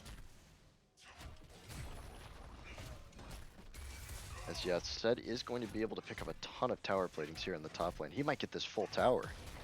Yeah, I mean, Rick's not going to be able to get there in time. He should have stayed there to get this tower down. We do have the teleports finally swapping over. This will be now unsealed teleport. We did also see off camera, Blood did, Lost in the Sauce did blow his flash to kill Rick. So that's very, very nice, as there was no sums there on to Rick. But bot side, we do have the wave pushed in. I think fairly even overall, just a little bit of a CS deficit, but a lot of gold there for Zeri with being able to finish her first item, as the Vayne did elect to go boots first, as most do. So, I mean, right now, I'm really starting to worry about this critical mass in the top lane. Rick being down just an astronomical amount of gold. I mean, already it's, I believe, let me check really quick so I can get the exact gold check on that. we are calculating very, very big. Crunch of the numbers, as we will have the Scuttle actually taken here by Vrail. We'll be able to get some more gold in his pocket. Deny that also from the Udyr, who's going to be topside. But yeah, I think definitely, for Rick, who I think picked this as an intentional counter matchup with the Ignite, I think definitely is not the best showing of him. I think he definitely could have played aggressive, much more aggressive here in the early game. As Spurg is now here, Wally, though, is here as well. Does have the ultimate, so he could decide to use it. That will be the ultimate coming down. Rick will be able to at least get some damage back there onto Saw. Yeah, won't Does be a able little to take bit, down. Won't be able to kill waiting. Spurg in this death round, but here comes Luciv. Yep, Luciv will be able to actually ease him away. So have to flash forward as response. Oh my So goodness. yeah, I think he tried to get him against the wall there, but a little bit too late for that. But hey, at least gets the kill. But Rudy and Blood are here, so it's just, I think, a favorable 3v3 for the other side. But actually, Rick just gets immediately blown up. Luciv's in trouble. That is an exhaust on there. That's a really rough looking E there from Wally Warp, and his death as well. Great E, great W, triple kill for Lost, and that is very, very nice counterplay. But Vrel and Bush League are here, but this might not be the best fight for them. We do have the set ultimate. Yeah, this Looking set for is that massive. to Rudy. Very, very nice. That's a lot of damage coming through. Vrel will take him down. Now there's damage coming through. Oh my god, so much damage. Sauce- Great flash Sauce away. wins these. Yeah, no, Sauce does win this. He's got so much damage, has the double buffs. Look at that will be lethal Bush falling. tempo. Oh my Yes. goodness. Yeah, the attack speed on Lethal Tempo is just so disgusting. Vril at least gets out with his bounty, but Sauce is now 6-0, and that is also solo turret for Speedy bot lane. So, what was a pretty good no. start from the side of the Monty Pantheons I mean, that lead is almost... Actually, it is nullified. There's 200 gold in favor of the Blood Money. And the set is now in position to carry this game. You know, Yeah, so Blood... the set is up just casually 3,000 gold on the Teemo. Yeah, Just a 3k. casual 3,000 gold as well as a casual 5-kill lead, but it might not even matter, you know, that Blood's kind of been, you know, getting focused as well as with Spurg, because Sauce is making that all up. I mean, he's got so much gold in his pocket, finishes the whole Gore Drinker, looking to finish the Spirit Visage next, I believe. Yeah, And I this don't know is- how they're yeah. gonna deal with this set. It's going to be I rough, mean- especially when he's going to be ulting, you know, some of your tanks into the backline. Yeah, right. Obviously, Wally, your gut instinct is you want to ult the most fed member, but he's just gonna murder you in the death realm. Like you ult him, and it's the whole thing of I'm not trapped in here with you, you're trapped in here with me. Like, Ooh, very, very from nice Rail. E. Ooh, flash away from Rudy, and that's very, very stolen nice Mantra steal. And that is a Oh, great Speedy's hook in there from trouble. Bushley. Vril should have his E back in time to be able to kill Speedy, but actually they just have to run away Oh, because the Sauce chase is is on. there. Yeah, they are afraid of Sauce. He's level 12 to level 10 of what a war. cute Actually, Vril. Speedy got very, very dangerous Oh, there, here but that's a comes the great E. Sauce. Sauce doing so much damage. Great Oh, E we away. condemn. Sauce now has to be careful. He has no more W. Lucif is low. Actually, wow, look at that damage coming. Oh Now no. just free firing in the back, and this is from bad to worse. I mean, the range of Speed. Vril can only do nothing. Oh, so low. Oh, he lives with a sliver of HP. Yep. Oh, Very, very no. close. I believe he might have used the heal at that point, or maybe might have used it earlier. So this is now mid tower, and honestly, what could have been a very, very good game, you know, with Vril popping off, great rotations, great really play to support. This is going to be incredibly difficult now for the side of the Monty Pythons. Sorry, the Monty Pantheons, as this will be the dragon going over to the Blood Money. I mean, Set is, oh my god. I mean, look at his items. He even picked up the Hex Shrinker now for himself. I mean, this is really, really difficult levels because this is the biggest gold lead we've seen at this moment in time. 3k Yep. gold is the biggest we've seen, and it's only going to get bigger as there's going to be more easier picks now setups for Blood as well as from Spurg. Speedy is now scaling up even better than he was before. We saw how low HP he was and how much damage he did. This is going to be, you know, even a harder position than it was before, you know, in game number 1 for the Monty Pantheons. Yeah, this set is currently God. Yeah, I believe the technical term for what is happening right here is a top gap. You can correct me if I'm wrong. I'm not a top laner. but- I would say, being a top laner myself, who has gotten top gap very often in TCL, this is a top gap. As yeah. speaking of that, Rick actually has to burn the ignite to get Ruby off his back, as Sauce just solos the Rift Herald by himself. Yeah, And Rick finally is does just pick suffering. up the suffering, and now also does pick up the red trinket there, so we will be able to at least get off you know, all the team mushrooms. And you know, Rick doesn't even have an item. Rick has 0 items. It's only 20 minutes into the game. Yeah, Sauce and has this- almost 2. Yeah, when Sauce resets, yeah, he's on reset right now. He is about to buy full Maw of Malmortius, Yep, and there it probably is. almost full Spirit Visage. Let's see. Actually, he's probably waiting for the gold. Yeah, 10k. Oh yeah, my he's, god, he's waiting 4K for Kindle gold. Gem. 10k at 20 minutes is a lot of gold for anyone who does not know.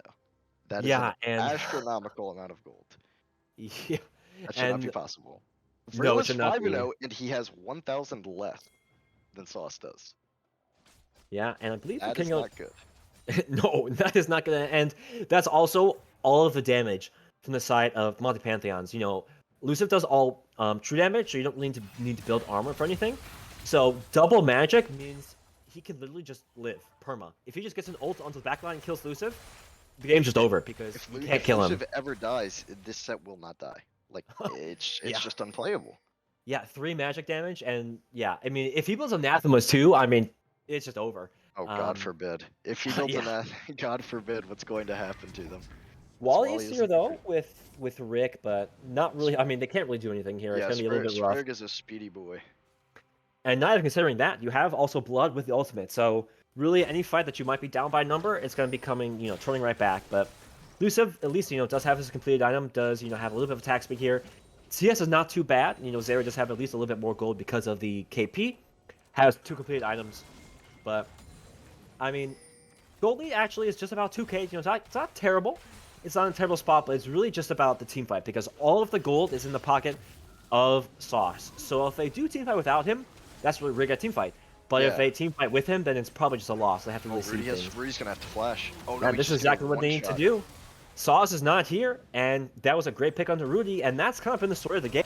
So Picked a this is lot. gonna- I think they're gonna start a Baron here. This would not be a terrible play.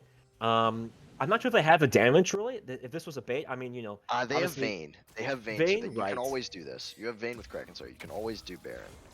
But it looks like they're just kind of trying to bait it. But they have Herald mid. They could just run it down mid. Yeah, unfortunately the macro was not in their favor there. Especially, even if they did Baron, I think they would just get really just collapsed upon it and trapped in there the pit. But there's this rift is very, very far away. I mean, they can even get the tower before it even crashes. Yeah, So this is it's be gonna get a free crash onto the into the. Yeah, I mean, inhibitor they turret. don't really have the wave clear this game, so this is gonna crash full HP. But probably able to at least stop it from killing the tower, so that's a lot of damage dealt. So a little Yeah, bit but rough, with especially considering the dragon spawning soon. Yeah, but with a comp that isn't exactly great at pushing, that Herald getting to crash onto that inhibitor turret is huge for Blood Monies. Yeah, and there's just more and more gold in the pocket, right? I mean, that's what they did. They got objectives slowly but surely. After they got all the objectives, there's just so much gold in the pocket that they're really, they outscaled. And this is kind of what's happening right now. Sauce has just snowballed so hard that Speedy is going to be able to do so easy things in the team fight. As long as Sauce just dies, and at least takes down 2 with him, Speedy should clean up. Rui's gonna get some great shields.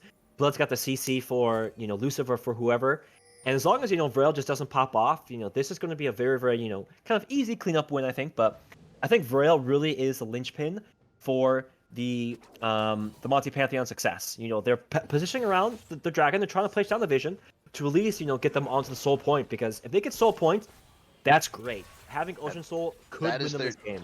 That can really turn the tide of this game if they're able to get this next dragon. Ooh, well, that is not going to turn the wall tide. ride.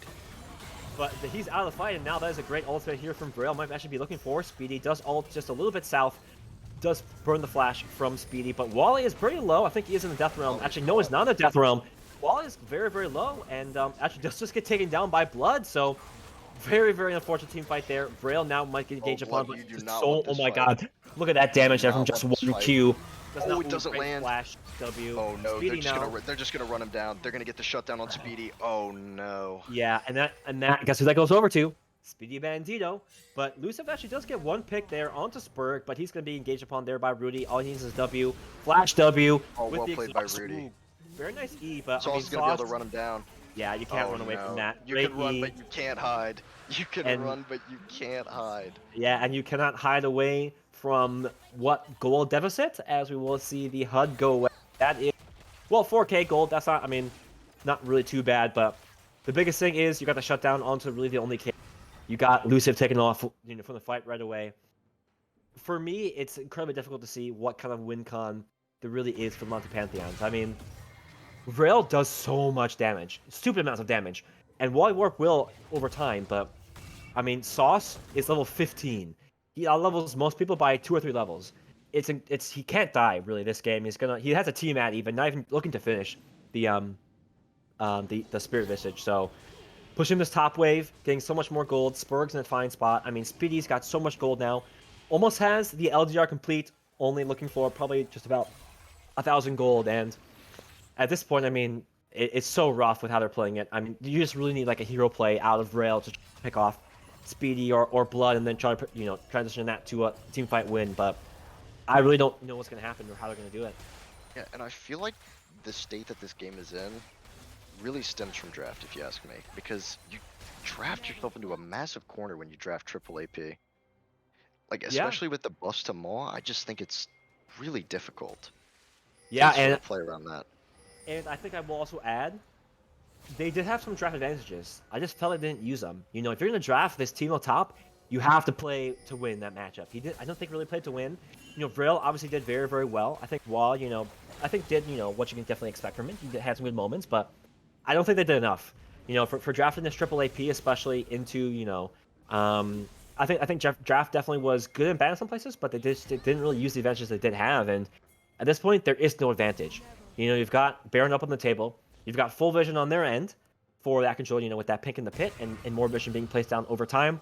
And they're just losing control of the map. There's 2 towers down mid. Really no safety anywhere.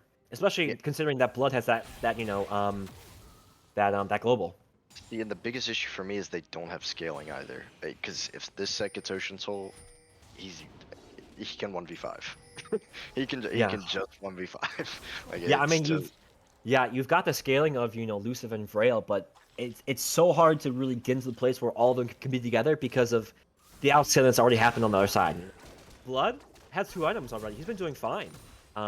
Even though he's 1-5, he's got some great assists. He's been CSing well. He's got just I think smart positioning, as well as Zeri's got 3 items now. A whole item up on the Vayne. You've got obviously Sauce probably about to finish his 4th item as he's finally finished his 3rd. And this is the Dragon. I'm sorry, this is the Baron start. Yeah, They are here though. They do have the idea, but I mean they've got so much damage, and this is gonna be such a hard team fight.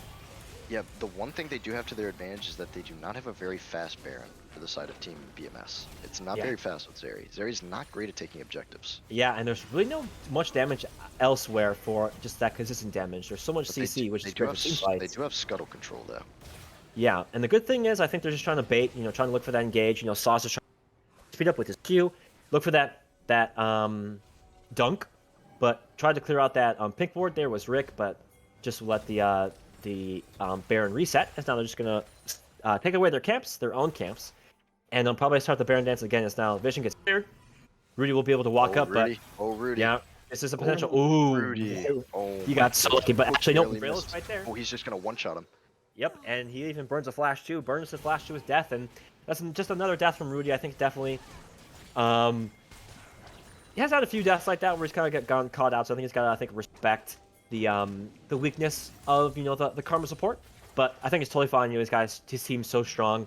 No objectives on the map just yet. I think they've got Dragon maybe 30 seconds. So Yeah. he's got time to respawn. I mean, Vrail is trying to grab this team, kicking and screaming to victory. He is trying to put on the carry pants to the best of his abilities. I just don't know if he's going to be able to do it. Yeah, I mean, he's trying his best, right? He's got such great moments. He has a flash and an ignite for this fight, so this is the opportunity. Whose ultimate did he steal too? I think he stole an ultimate, so he might have stolen Yeah, he Sauce's just stole ultimate. the Twisted Fate ultimate, but Okay, so at this point in the game, the hijack is a really short cooldown. It's about 50 seconds. So it's not going to be up for the dragon. Actually, it might be up right when the dragon is spawning. So I'd like to see him maybe look to steal the mantra and use a mantra E on his team to just be able to play these fights a lot easier in terms of movement speed. Or maybe the set ultimate to try and ult the set away from your own team. yeah, I think just ulting, even Spurg on the back line, right? That just means you can try to burst Speedy and then, go for someone else because he's got that damage, right? Fortunately, Yeah, does not have any stopwatch, but this will be Dragon spawning right Vrail's now. looking for a pick. Yeah, He's gonna but get spotted out by the sweeper.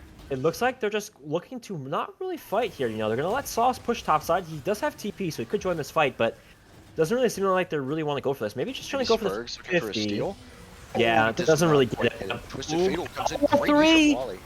Yeah, great E, and that's so much damage coming through. Vrail does get one. Blood is here, but Sauce does is not not look here. like they want Sauce to is keep not fighting. here. And Speedy's just doing so much damage. Actually, was trapped in there, but Vrail, oh my god! One shot by Vrail, so well And played that's by him. 700 gold in his pocket.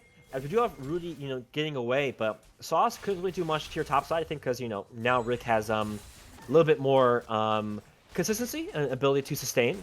That's going to help him, especially now that he has the healing cut, so I think definitely if he joined that fight, that could have been a different story, but, I mean, this has to getting be Baron. 2 picks isn't good. This Yeah, I has to think, be Baron. yeah, they have to go Baron because this is their only chance to get some kind of meaningful lead, because they're just going to start slowly losing, and they have the damage, they got the Vayne, they have the Mordekaiser with the Silas, so you can see it's going pretty fast. Blood is here, but I mean he can't really do much, but just throw some poke out. Jungle Yeah, is just nowhere throw to be out the wild found, just cards. respawning. And yeah, that will be Baron going down. Yeah. The one head scratching play from that last fight is why Boston the Sauce didn't TP in. I mean, Yeah, they I had think- a pink ward in the pit. Yeah, I think maybe they just said, hey, we're gonna try to go for 50-50, now we take the fight. And maybe try and let Lost, push down the top tower, but yeah, I think they definitely should have just gone for the fight. I mean, they win any 5v5, right? That would have been their sole point, but they gave the other team sole points. So I think that, they might have, somewhat throwing away, their kind of the only win con, the only chance that the other team does have. But I mean, Vrail getting that double kill is so important because he's got now 19 Magi stacks, just finished the Void Staff, has even the Blasting Wand in his inventory. So, I mean, this is a battle between Lost and Vrail. Who can carry harder? The goal is 1k again. So, the carriers are doing their job. Vayne's doing fine, has 3 items. You got 3 items on Speedy. this is, now these two budgets are going to be pretty even for how they're going to go. Blood. Oh, my wow. goodness. And that's an ultimate there onto Sauce, so Here it's we also go. It's careful. all in on Wow, look Sauce. at the damage. He just gets bursted running his ultimate, and the Vayne gets that kill. Ultimate does, or sorry, Hook does not land there onto Rudy, and Braille still has the set ultimate, so he gets that ult on the Spurg and Spurg in the backline. I mean, that's going to be very, very good, but this is very, very important for them to have not only Baron, but be able to get 2 huge picks. Vayne gets 1k gold in their pocket, and now this game is different. This is the sole win con that they need. Yeah, this game has completely been changed. Those 2 early dragons that Wally got were huge now, because now they have that soul potential in their back pocket. They're going to get the inhibitor here. Spurg, oh my goodness. If that lands, they die. And now it's a 100%. great lead there from Wally. Who Hook does Here we not go, land Speedy as well, pops but his ultimate. Spurg flashes in, and that's a Here we great go. pick there from Here we Speedy. go, Speedy. And now Clean the up. turnaround. Oh, And they no. thought, call an ambulance, but not for me. As now Blood is here on the back line. Oh, wow, so well played. This was so good. Blue feels very strong, and Blood is now actually just gets wild bursted. cards. They do trade. Wow. I mean, Blood just does get a trade kill in response, and Wally is strong, but I don't think Spurg can really win this. I think if Blood just No, fought, he would win. he's just stalling for Sauce. Yeah, Sauce is coming back, but I think Spurg is gonna be careful if he lands 1 Q. Ooh, flash Q, Flash very, very nice. Well played. Yep, Yeah, that Sauce was could really not nice chase stuff him from Wally. down, but I mean, hey, that was very, very good. What looked like a potential flip the switch rock hat play, now is just a very, very great, I guess, flip the switch in response. What was a great team fight around Dragon turned into a great team fight around the inhibitor for the side of Blood Monies. Now, at least the inhibitor was taken down, so they do have a little bit more pressure for that, but definitely objective control is going to define what's going to happen next. Dragon Yeah. is really going to be what's going to happen next. Whoever And gets this next dragon is going to win this game, without a doubt. I do believe you for that. I don't think I can disagree. I mean, Rail's going to have so much healing really when that does come through. I mean, if he ever lands an E, he just kills you. Yeah, And, you are Luciv dead. has enough. Yeah, You are Luciv. dead. Yeah, also, QSS tax has been paid. Luciv does have QSS, as well as cleanse for all the CC coming through, so he is prepared to carry, and that's exactly what you need on the Vayne, right? Vayne has so much Yes. damage that if Set does, ult into the backline, this, it's the same thing that'll happen in that last fight. He's just gonna die in the ult, before he even gets pop off that W. So, they're building properly. They're understanding, the situation of the game. Rick, even though he had a very, very, rough, he's got a lot of items. He has a stopwatch, 3 items. I mean, this is a 30-second dragon spawning, and I mean, this is, I think, going to define the game. Yeah, 100%. And Blood is clearing out that mid wave. He does have that ultimate, though. Not going to... It's going to be a full-on 5v5. Yeah, and this is going to be very, very close. Speed's getting some good poke off the start. I mean, this is just really who's gonna go first, because Timo's just gonna keep throwing down those shrooms, keep trying to get some poke out. And Speedy's gonna try his best to do the same, Speedy's flash is not quite up for this dragon yet, so that's going to be something to watch. yeah, and actually it is, I think, just coming up, especially if they're gonna wait out this dragon to start, because they're not starting yet. They're waiting for blood. I don't know why they just Spurg don't doesn't have start flash. it. He has to get in. And here they go. They're doing the He's gonna dragon. get the No Ocean Soul. dragon, and that's just Ocean Good Soul right smite away. from Wally. Yep, Sloss is now in the back line, but he's in the back line alone. Now finally Oh no, he's here. in the death realm killing Yeah, he's in Wally. the death room, so that was very, very good. But in the backside, actually, the red team's just winning. The Yeah, fight's this is just so hard good winning. for This them. is just the Ocean Soul difference. Yeah, and Yes, now yeah. Wally Warp does take down Blood. Lost is just gonna have to run for his life. I mean, he does have the active. He will be able to Oh, he's TP gonna out. try and but TP out. yeah, Oh, great he cancel by comes Wally. in. Sauce couldn't really do anything but just hope for the best. As actually, oh my God, look at the damage coming through. But unfortunately, that Ocean Soul is just too powerful. And Yeah, I looking believe at these that- death timers, I think this is gonna be the game. Yeah, that is game. I mean, 50 seconds on loss. You got the next Swan at 15. Actually, there is no wave, so they might be able to live. But gonna be Spurg just close. running down Vrail. Maybe not the one you Spurg, I don't think this is the fight you want. not at all. Trying to do. Oh my God, he's so lucky that did not hit. Actually, he might still Oh, be in trouble. Spurg, this is not the fight you want. Ignite burn from Vrail, so that's nice. Yeah, I mean, hey, at least get something there. But actually, does at least I think stall up the game because there were no waves there. So, hey, there's still a chance. But I mean, that fight looked a little bit rough. I think Sauce has to wait for the engage and make sure that he doesn't just immediately get ulted by Wall Warp, or even pay the QSS tax. If you can be able to get this fight, as now here we go. We do have the Ghost coming through. We do have the running away. I mean, that's a Big, good big poke. chunk on Delusive. All comes through onto Bloodbath and Beyond, but Bush League now Oh. has a flash away in response. Ultimate there comes out from Speedy Bandido. Spurg is still half HP, but they're just kiting. They can't walk up too far because if they turn this fight around, that's just game, so they have to play smart. Rick is The now reach and back, lifesteal from and Lucy. actually Rick just walks into his death. Oh That no, is Rick. a Oh no. bad death. That just That is gives a real so bad much. death, as we already have the pings onto Baron. Here we go. Yeah, and I don't think they can really win that 4v5 now. I mean, Rick does do good damage, even though it's really all in the shrooms and all in that. I mean, having him dead is really, really bad because I think they now have the damage there onto the side of the onto the side of the Blood Monkeys. And that's looking like what they're going to do because Wally Warp is around, so he could consider, he does have Flash, there is no Blast Cone, but... Yeah, he doesn't have that flash quite up. It's a couple seconds away. Oh, right. Yeah, he might try and look for an E or something to steal as the E goes down, so he's not going to be able to get into this pit as it's going to be Baron. Yeah, and wow, I mean... This is, I mean, even gold again. I mean... Oh, Rail's looking. Yeah, Blood's in trouble. Yeah. Oh my goodness. Ooh. Does get the blue buff, which is so important Hold your because breath of that every time mana. you see Rail E. I know, and Spurg does get out behind enemy lines with that quick reset, but Wally Warp over the wall could be looking for something maybe. Now, at least fortunately, Rudy does have the Gunblade Hex Tech for giving them that healing cutter, the Hex Tech, whatever it's called. Putrifier. Yeah, Putrifier, yes, Putrifier, Chemtech Putrifier. So there is healing cut. Spurg does have it as well. So there's going to be a little bit of that mitigation of the Ocean Soul, but I mean Speedy's got a lot of items on his back. Sauce has the same, and Blood's got his items too. Rick now blank, or sorry, Colorist got me confused.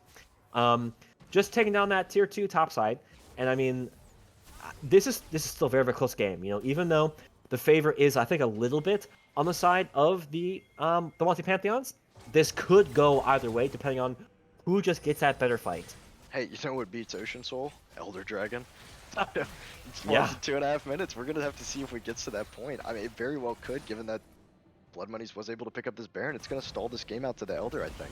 And Rudy just popped the Shurelya's. Looks like Sauce is trying to try go on the ultimate, and this would be a really, really great fight to take. Blood's ulting onto Vrail. Vrail might be caught. Oh, wow, Vrail's look at getting the one-shot. Oh my damage. goodness. What a great ult by Blood there. I think literally one Q or one gold card did almost half the HP of Rail. I mean, at the very least, Rick will be able to pick up this inhibitor, but he might be for Sauce his versus death. Elusive. I think Elusive's just gonna get one-shot by him. Oh, he my walks into the goodness. W! He W. kills himself!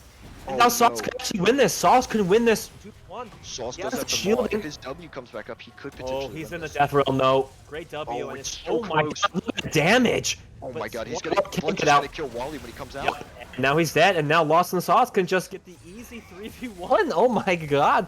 And Oh, now what a Blood just runs him play by down. Sauce. Spurg is here, and I mean that is Oh my so god, a unlucky. That's clean an ace ace. 5 for 0.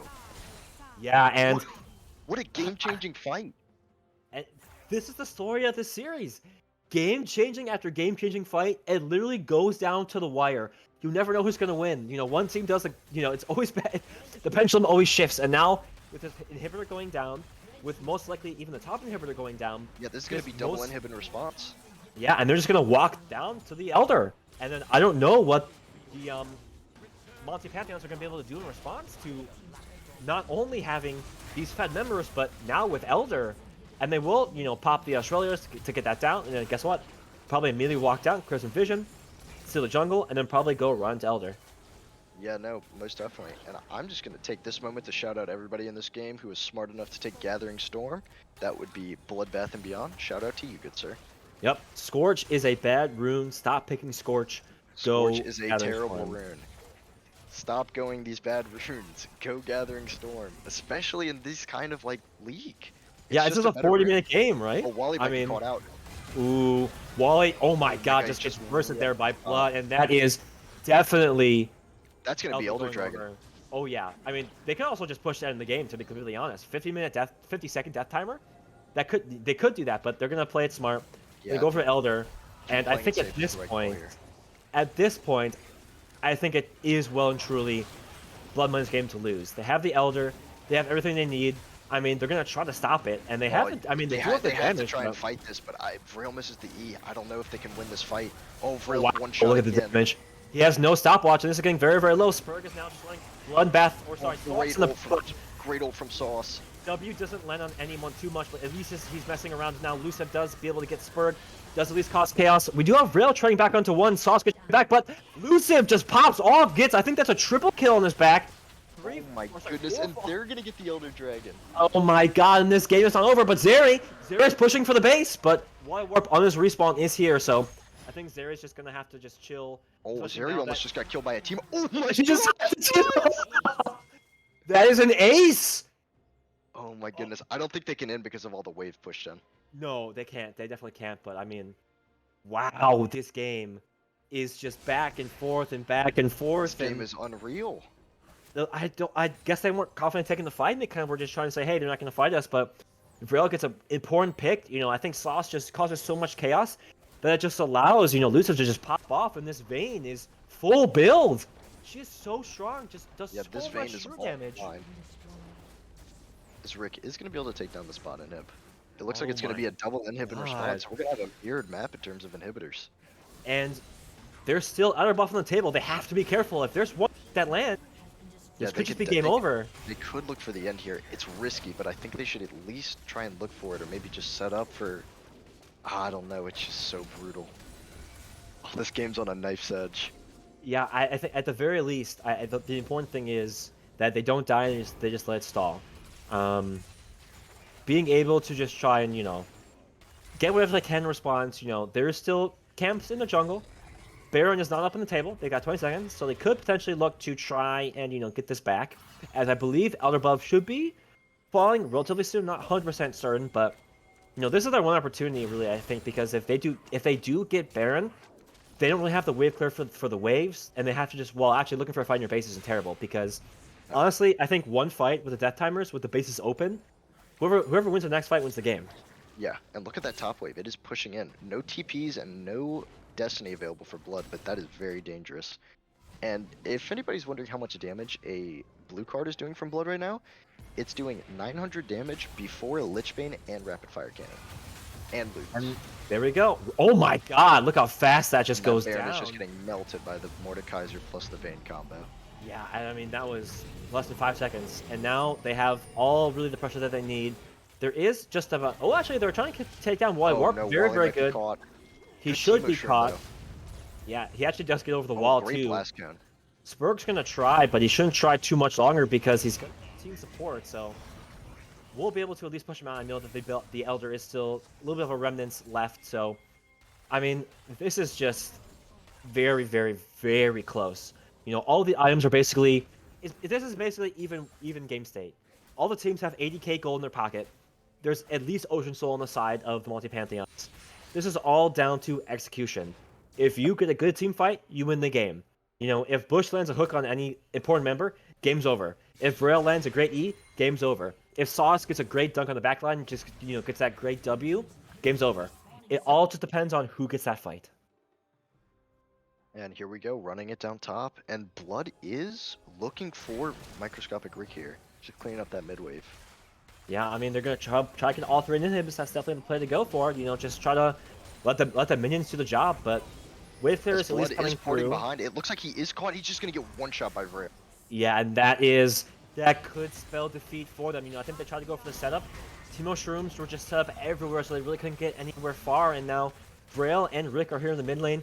Speedy and Sauce are really just Speedy just trying to get some. He's got good poke. He's level 18. He's doing the damage, but now with the waves pushing in, you almost have to speed away the last tower.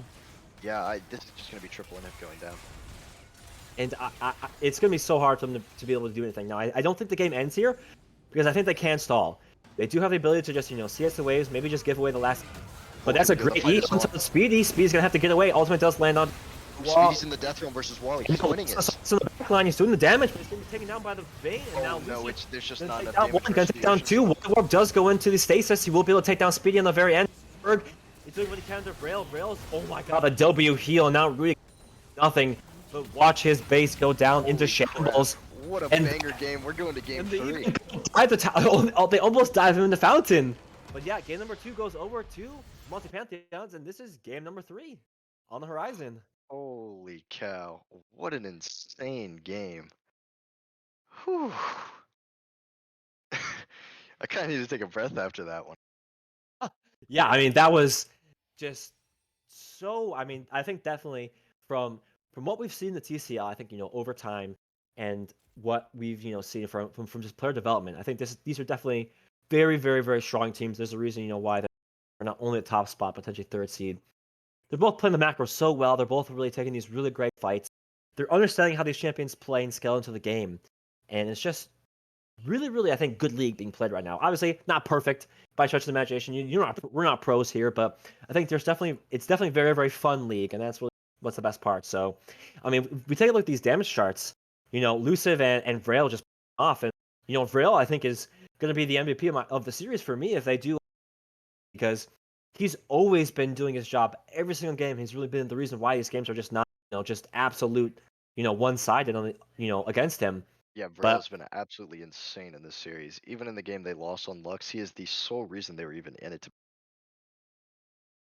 And it's gonna be, I think, really on him and Luciv again to be able to pull him into game number 3, because I think it was a little bit of a rough game from Blood. I think definitely you definitely expect a pretty consistent performance out of him, but Sauce I think is not going to have the same performance.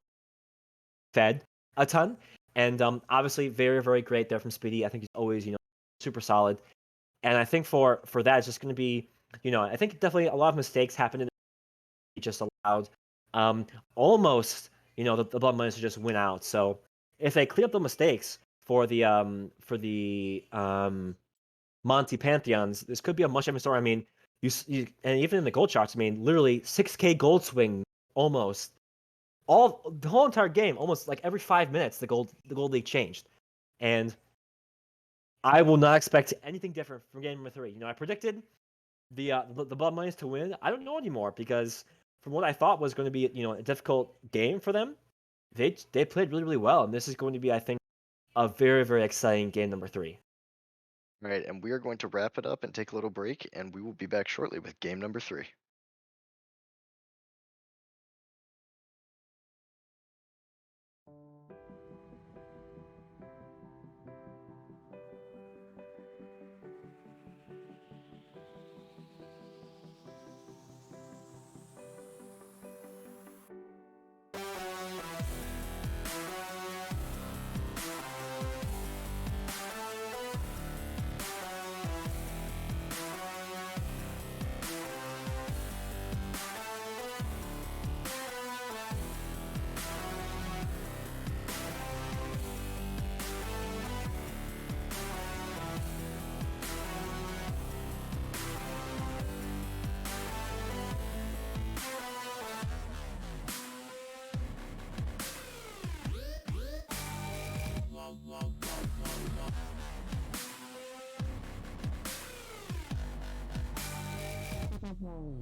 Hello, folks.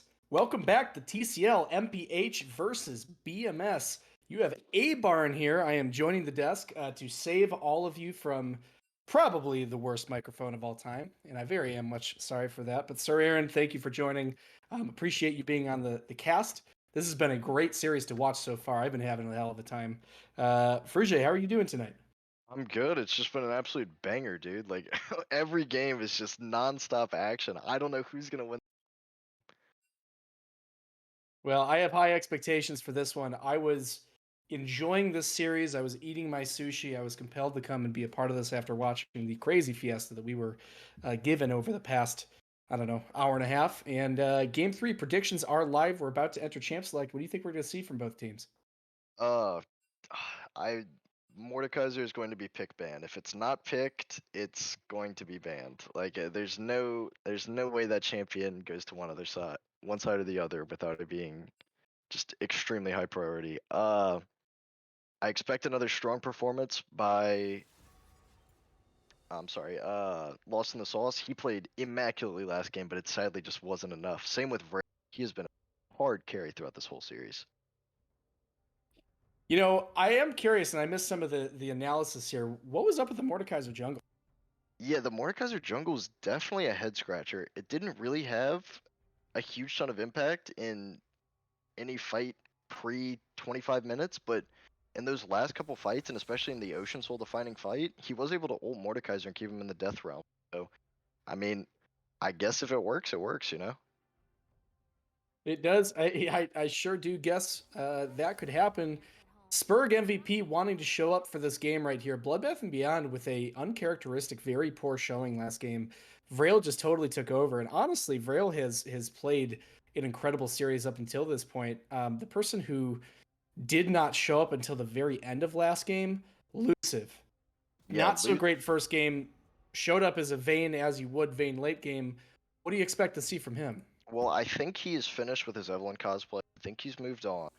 I think he's tired of buying like quadruple Zeal items, and in that last game, he was pretty quiet first 25 minutes, 30 minutes, but in those last couple fights as Vayne, he was really able to game, especially in that second Elder Dragon fight, where they were able to secure that dragon solely on the back of his play. He has played extremely well in the later stages of these games. I'd like to see more from him in the earlier stage. Yeah, well, that's the thing with the Vayne is you know, what kind of expectation can you have for that? You know, I gotta say, I mean, listen, these TCL games, they go to 45 minutes. They're back and forth. Is there a point to be made that you should just pick late game like Vayne and Jinx in these champions that no matter what are going to turn on? I understand that a lot of people want to see these people make plays early game and kind of take control over the game, but it's not happening. At that point, do you lay into the late game fantasy? I think you definitely can, but I think there's also a lot of merit to picking some champion. However, I don't think there's very much merit to picking Teemo ever again in TCL. Yeah, well, that was a Tiny Rick. He was one of those champions. For those of you who know him, knows that he has been begging for the entire season for his team to let him play it.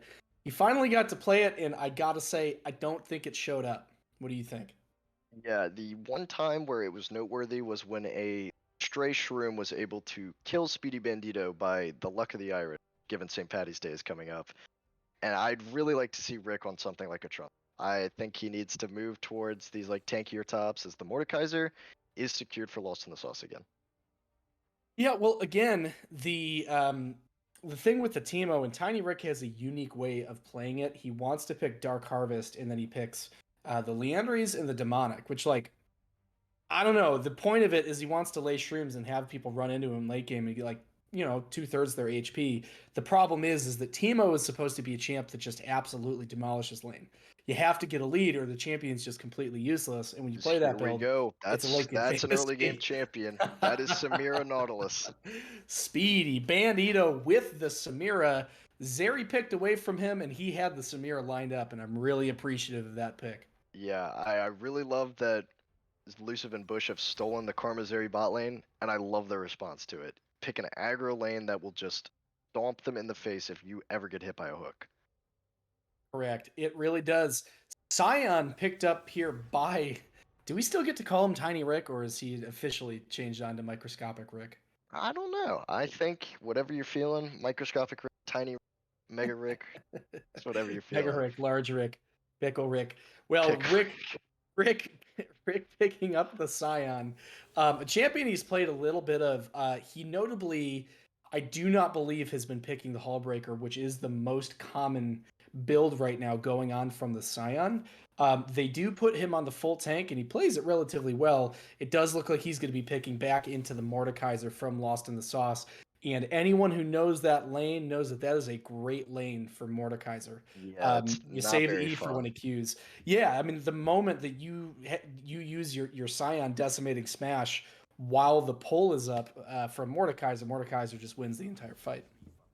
Yeah, because then you're on top of him. He already has passive fully stacked because he EQ autos, and then you're just Scion who's on Mordekaiser.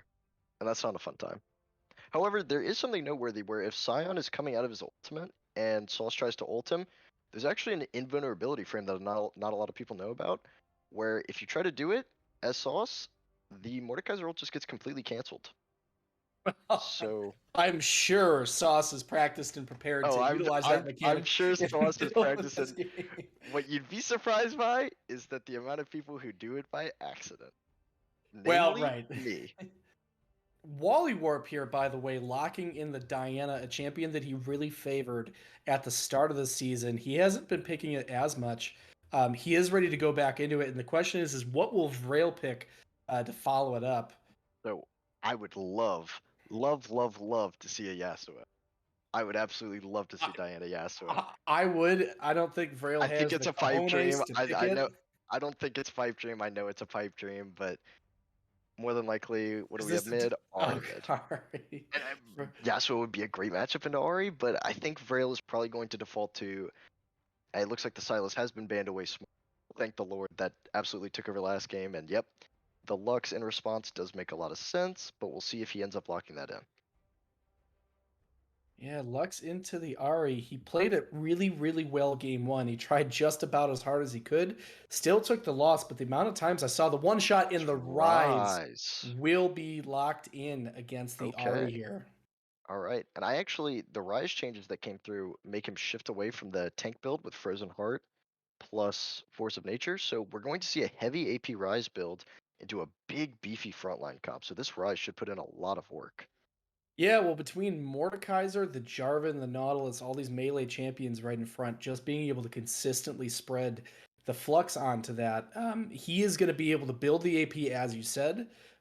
Changes did come through, full damage, and he is going to go and try to blow up this entire team in this front to back team comp. Meanwhile, Diana wanting to dive into the back line, hopefully will be able to catch the Samira with the ult. And just so I'm saying, that wind wall will not block that Diana ult or anything related to it. It's not going to No, matter. no, it will not. As we are joined by Mr. Tailwhip. Tailwhip, would you like to share your thoughts on who won the draft this game? My thoughts are my hero, Mr. Bloodbath and Beyond, locking in Ari, making sure either A, he loses the game or it goes 28-42, because that's all I really care about. I respect that. Hey, I very respect fair that point. opinion. Very, I mean, very fair point. if it means we don't get another 50-minute game, if nothing else, I respect it. I mean, if it's 50 minutes, it's fine with me, First seed, second seed, same thing. Tomato, tomato. All right, Got that. Tailwhip, thank you for joining us for the analysis. Great analysis. Anything else you'd like to say to the stream before I kick you out of this chat? Pickles are great on pizza. Thank you, Tailwhip. Hard disagree, but thank you. Avon, what are your thoughts on the draft? Who do you think has the advantage? You know, I personally am not a gigantic fan of you take like Samira and Ari. I think your hope from this team is they basically have to blow up these early to mid game skirmishes and team fights. It's very Right. very pick reliant, and it's very like the Nautilus and the Ari coming in together. I will say if Tiny Rick, and it's all going to leverage, they have to leverage everything on the Tiny Rick right now because there is no front line otherwise, and obviously there needs to be someone to stand in front of these charms. If Tiny Rick can get huge, get the farm, stand in front of everybody, Diana's able to dive the back line and catch Samira, where Samira has to spend the fight fighting the Diana instead of killing everyone on the enemy team. I think Rise cuts through them all, Zeri cuts through them all, Karma keeps everyone alive. Great pick from Bush League there, he seems to love. And honestly, I think that this is looking positive for MPH. Yeah, I completely agree. I think MPH's comp is really, really. I really like the R5 Rise. I think that's a great pick into their composition. I think this Zeri is about to run rampant against this comp. You really don't have a lot of good ways of locking her down outside of the Mordekaiser ult, which is pretty difficult to just get on top of Zeri and use. And even she can just kite you out with her ultimate. And then the Nautilus is the only other form. If he doesn't take Glacial Augment, it's going to be very difficult. So here's going to be the question: is Ari the ego pick from Bloodbath and Beyond? He's picked it a couple other times. He looked really bad on it. Now he did pick it against my Irelia, so is he bad or am I a genius?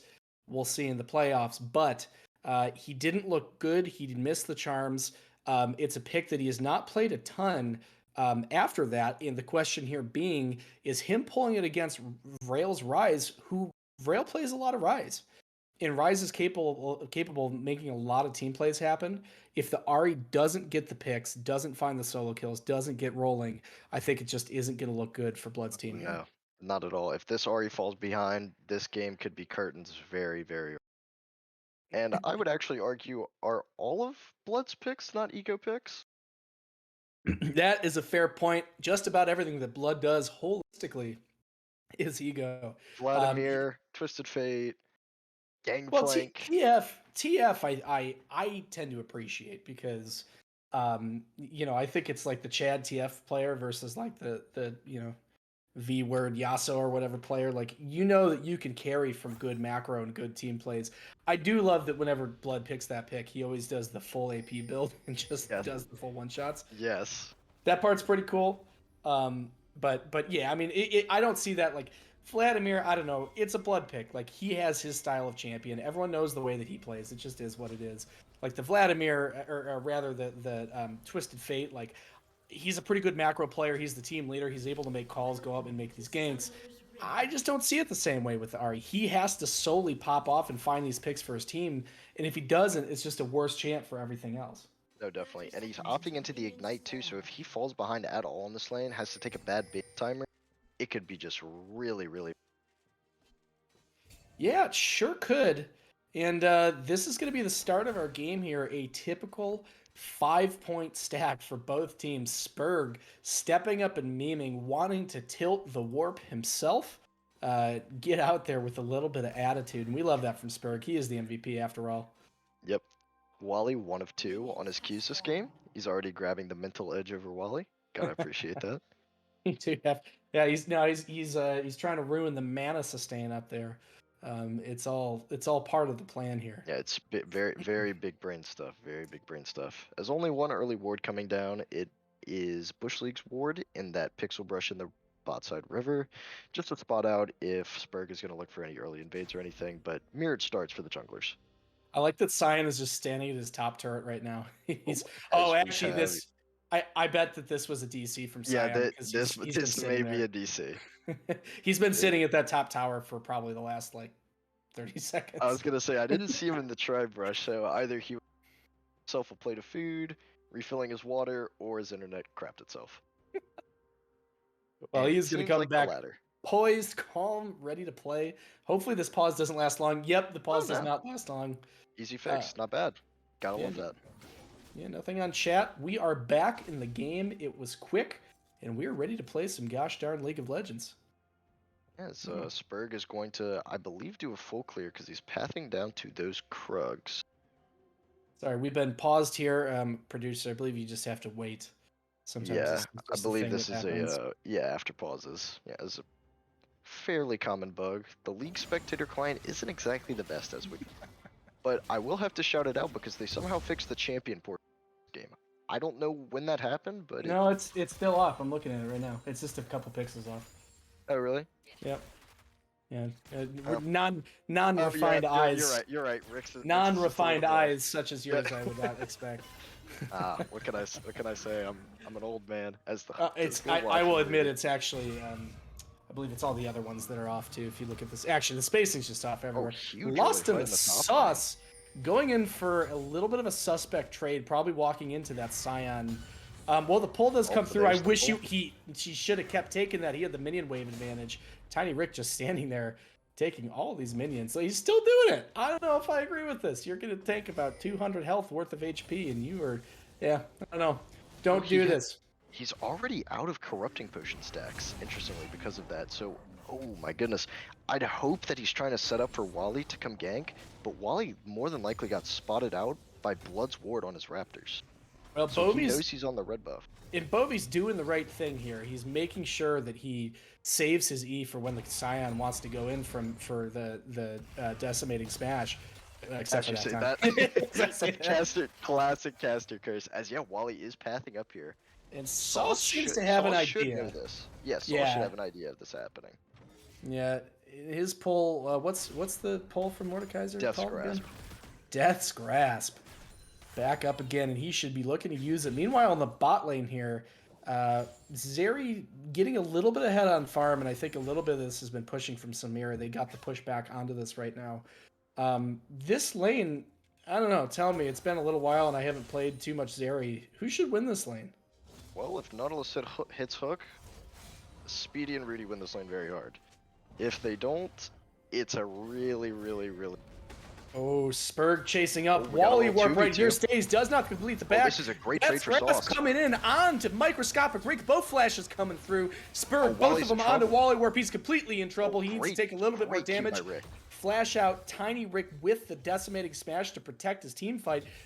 They're going to get back in, but Spurg wants a little bit more. The question is does he have anything? No flash in. Tiny Rick having to sit under the tower, lost in the sauce, trying to push it just about as fast as he can. But it looks like everyone's going to walk away scot-free. All flashes burned too, so I think we're going to have some visits repaid in that top side very, very soon.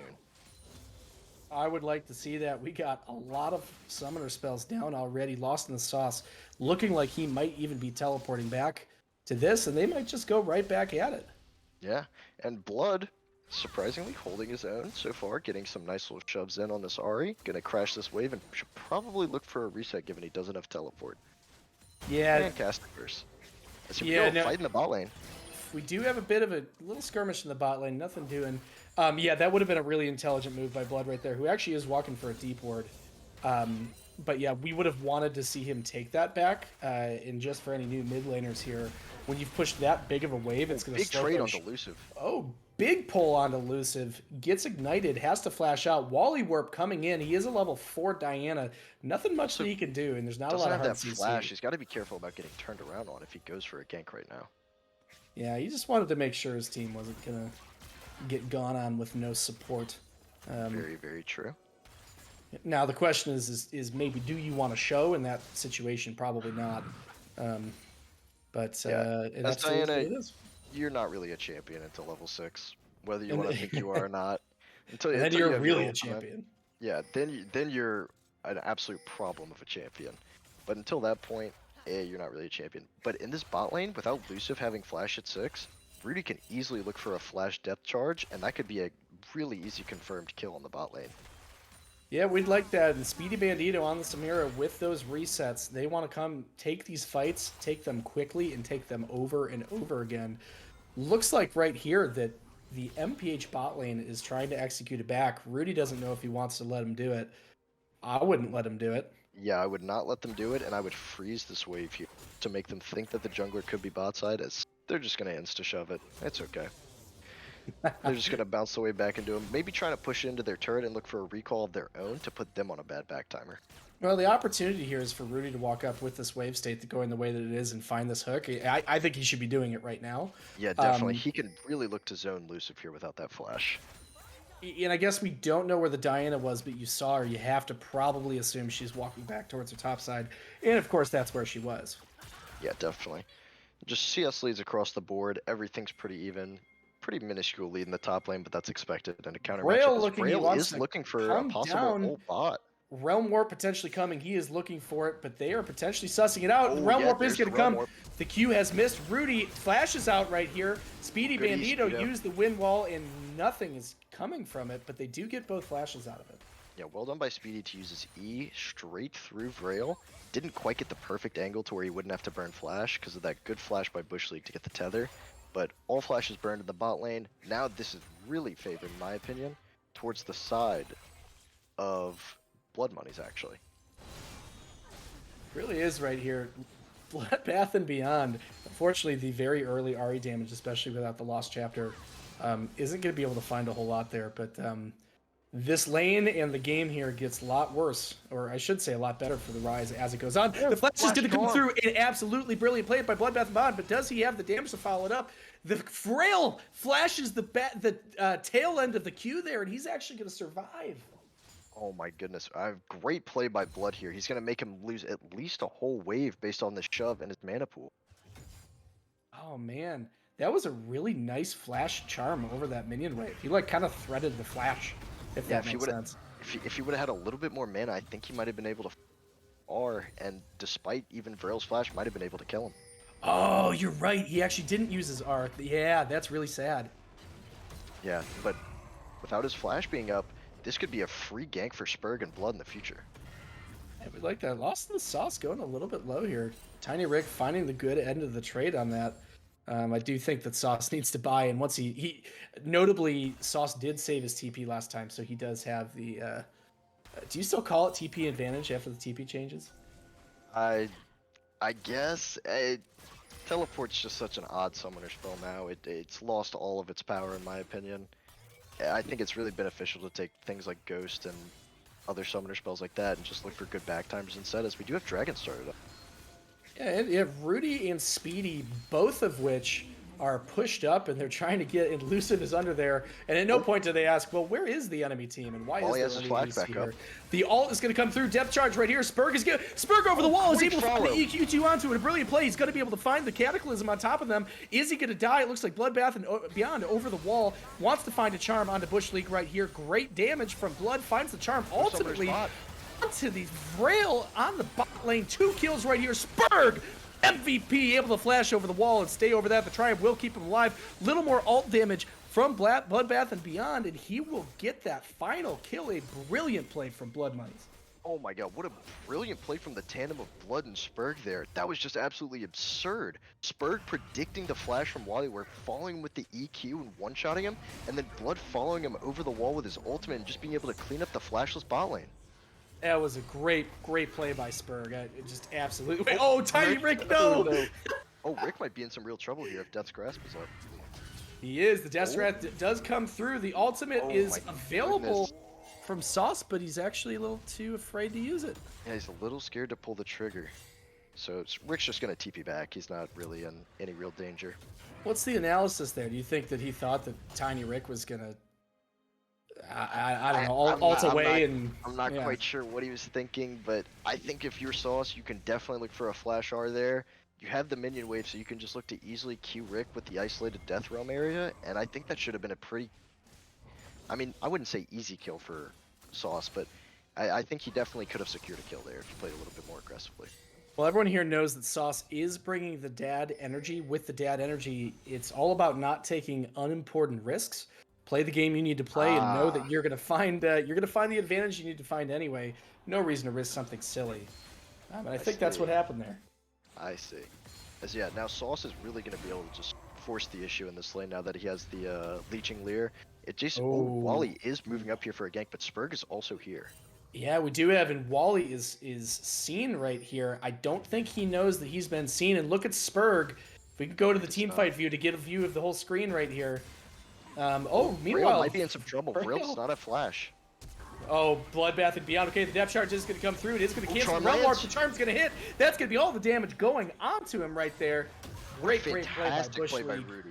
What a fantastic play by Rudy onto Vrail. Knowing he doesn't have that flash, going aggressive with that flash depth charge like I was saying earlier, just knowing he doesn't have that summoner available, great play by Rudy and great follow by Blood. I should feel so bad because I saw Nautilus and I said Bush League. Just by default. Bush League doesn't make good plays. No, he doesn't. He makes solid plays and sturdy plays. Yes, exactly. As That's first turret is going to go down by way of Herald mid, Blood just has to have a massive advantage. Uh-oh. That's a charm that's going to come Oh, through. no. That's not exactly what you Oh want. no, Wally. Right there. Slow is going to come through. The ult not yet up from Blood, and Wally is going to walk away. Oh, Meanwhile, Lucid might be in some trouble. Spurg. Oh, good wall ride. Great wall ride. Oh, of course he's not in trouble. His champion came out in 2021. Right, you are. Or 2022. 2022? Yeah, no, yeah, 2022 Now we have champions. season 12 champs. Oh, jeez. And guess what? They're even worse than they were in 20. Oh, Yeah, it's Scion never going Ultimate is top lane. to... Yes, Scion Ultimate is top lane. Bush was that a fail flash from Bush? Um, Oh, the Ahri, yeah, the Ahri went forward onto him. as I think they're getting a little over aggressive on this blue buff here.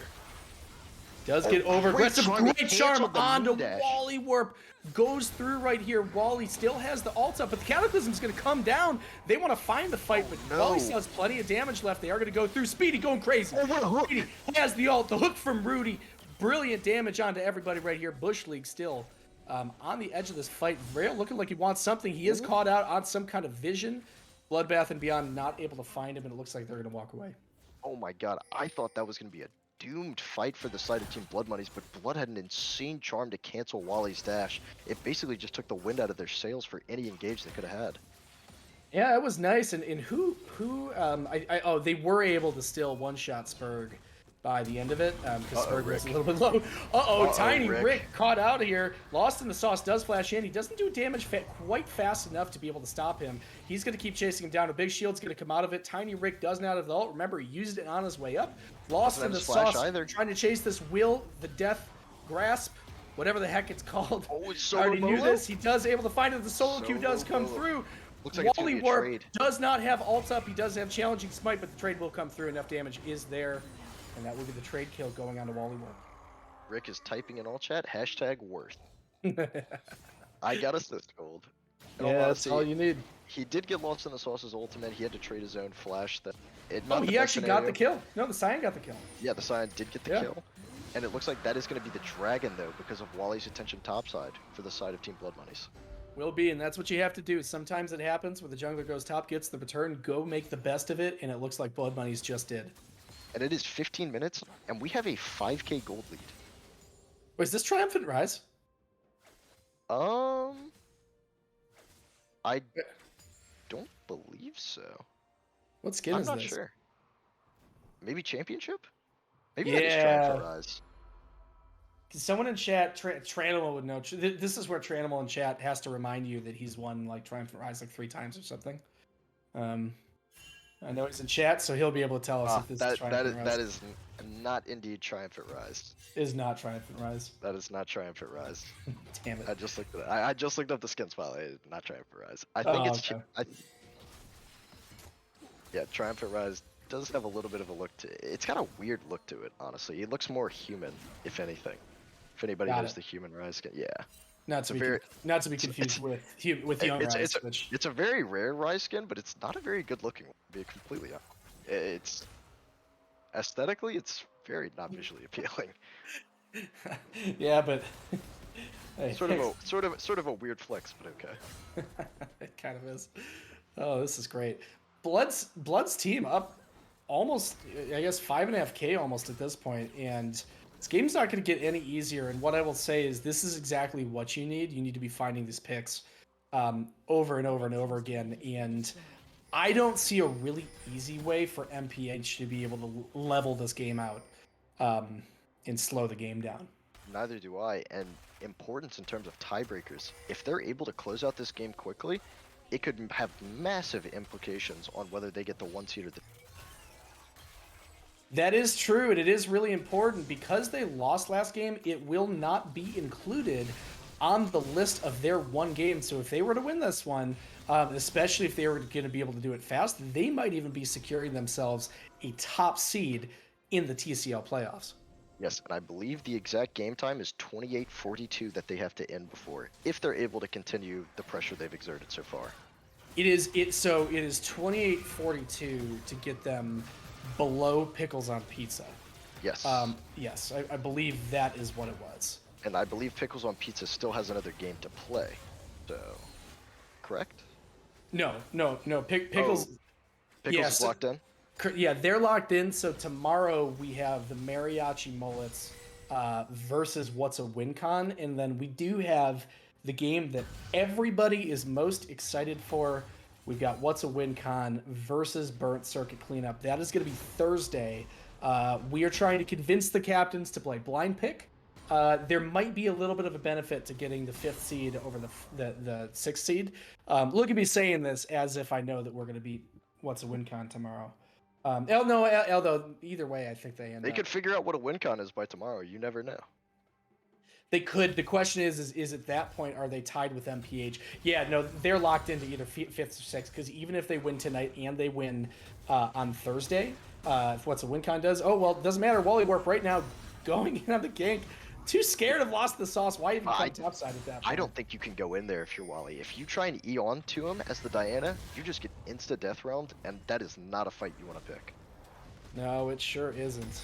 Lost in the sauce just absolutely looking to go ham on this more. Tiny Rick honestly doing a little bit more damage than I expected out of the Scion, though. Yeah, he's really doing a decent job in this lane. Oh, Death Realm locked in right here. Oh, Tiny Rick is going to all back on. He gets a couple turret shots, not able to find the Death hook by Rudy. Right as he comes out, Rudy double hook. Ignite's going to go down. That flash was not necessary. Lost in the sauce did not want to follow that, but he is going to get out alive. And he's going to get a first turret for his troubles in addition. Sorry, not first turret. He'll get another turret in addition for troubles. A Spurg might be in a little bit of trouble here bot side. He is. Vrail is Realm Warped down. Wally Warp trying to find him. Best hope is probably to try to 1v1 Spurg.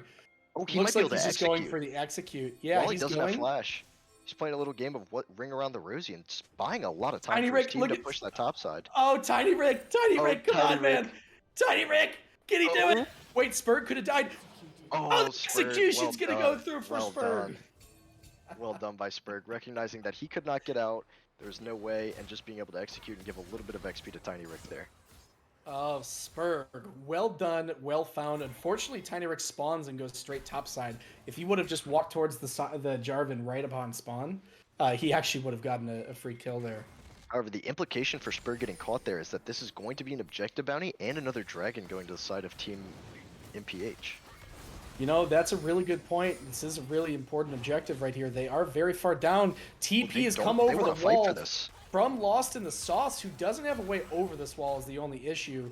Flash is up. I don't think he wants to flash, but maybe he'll look for something right here. Bush League on the end. Bloodbath and Beyond has already spent his ult, and they're going to be able to find this dragon. But the question is will Lost in the Sauce be able to carry this fight through Looks the like team? Bush is caught.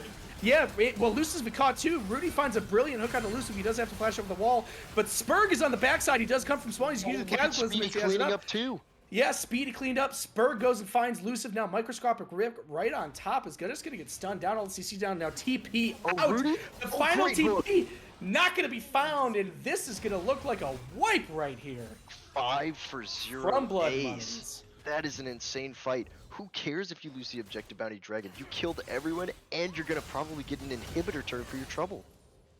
Yeah, right there. Luciv just getting absolutely freaking crushed by Spurg returning there. Good flank right there, ultimately, with the Mordekaiser. I know that Blood found a nice charm. Speedy did some mirror things. Nothing really too notable to talk about. And then a couple great hooks from Rudy.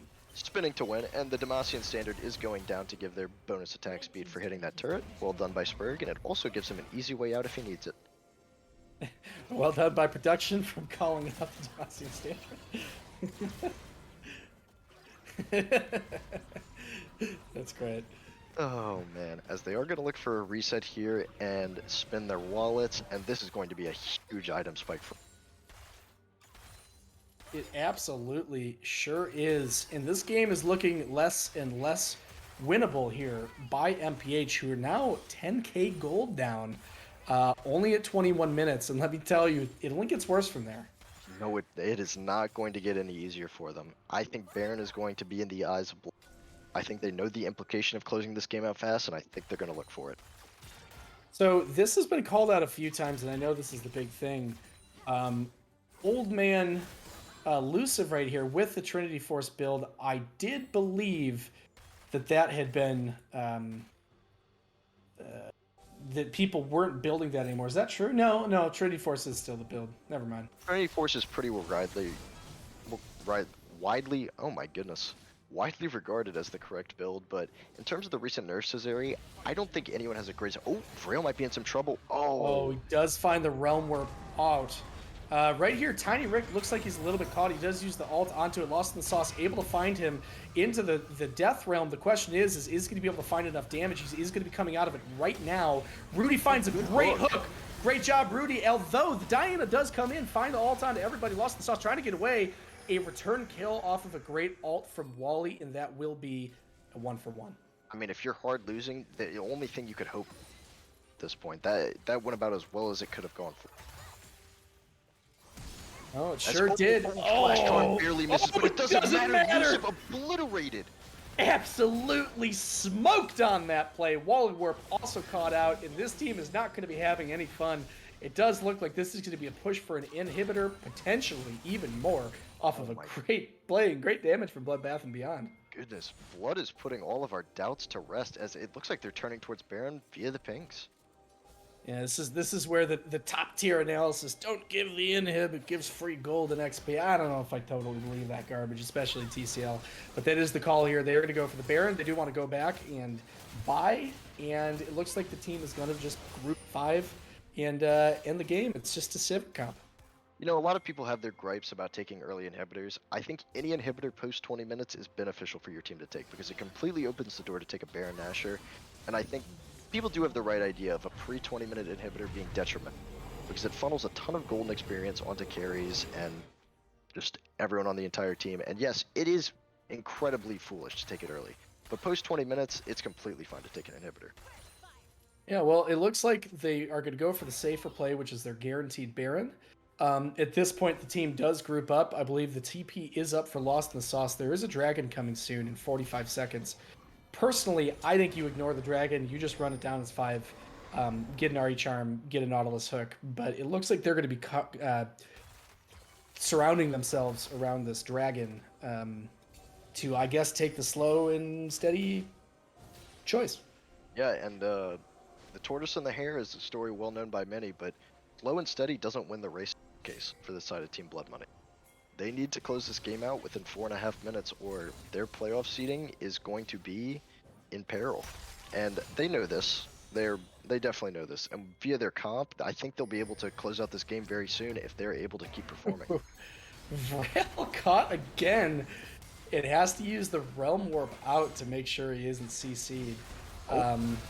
Bloodbath and Beyond goes way ahead. He misses everything. Caught. Wally Warp gone on by the Depth Charge and the Flag and Drag by Jarvan right here. He is able to use the goes golden and stays out of it. Rudy now a little bit caught out. Spurg trying to take the 1v1. Luciv, meanwhile, Luciv right here. The ult play on the Spurg. MVP, a fantastic play. Dodges everything, goes and finds the Cataclysm.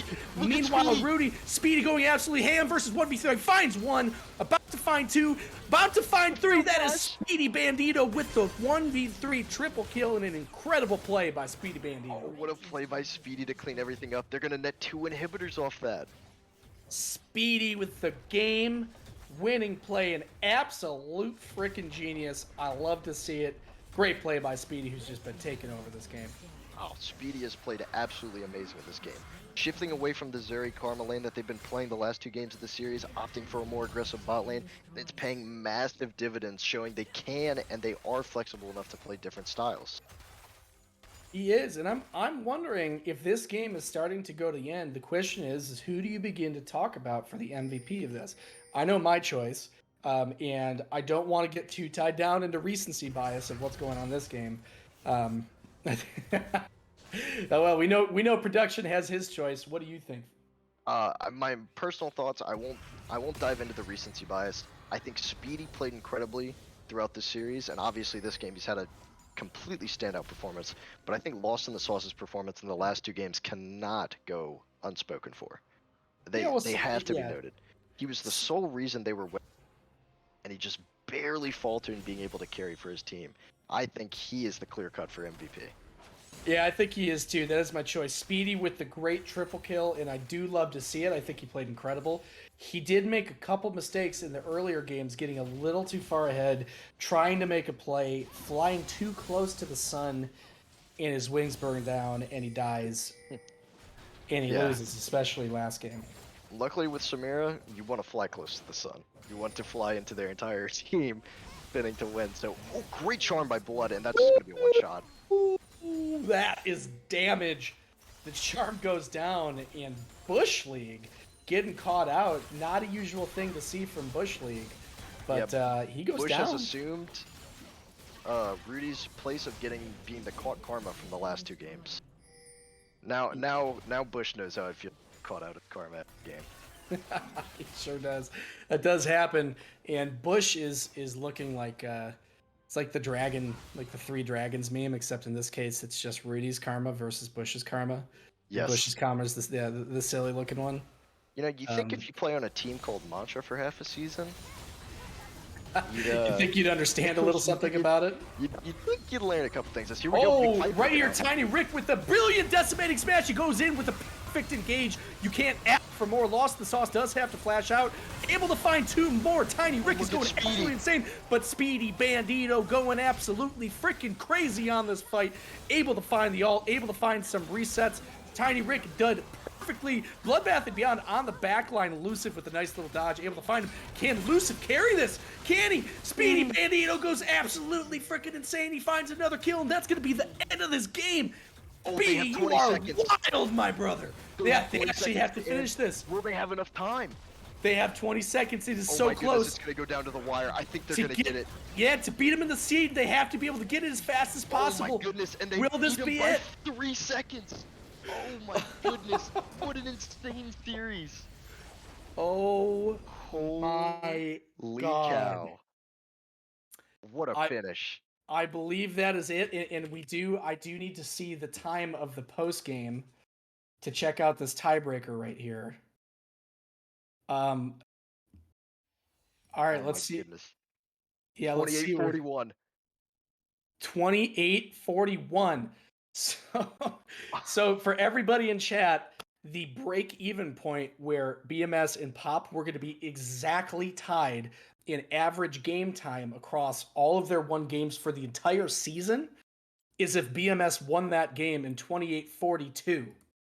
That was the exact break-even point, was 28-42, and they beat it in 28-41.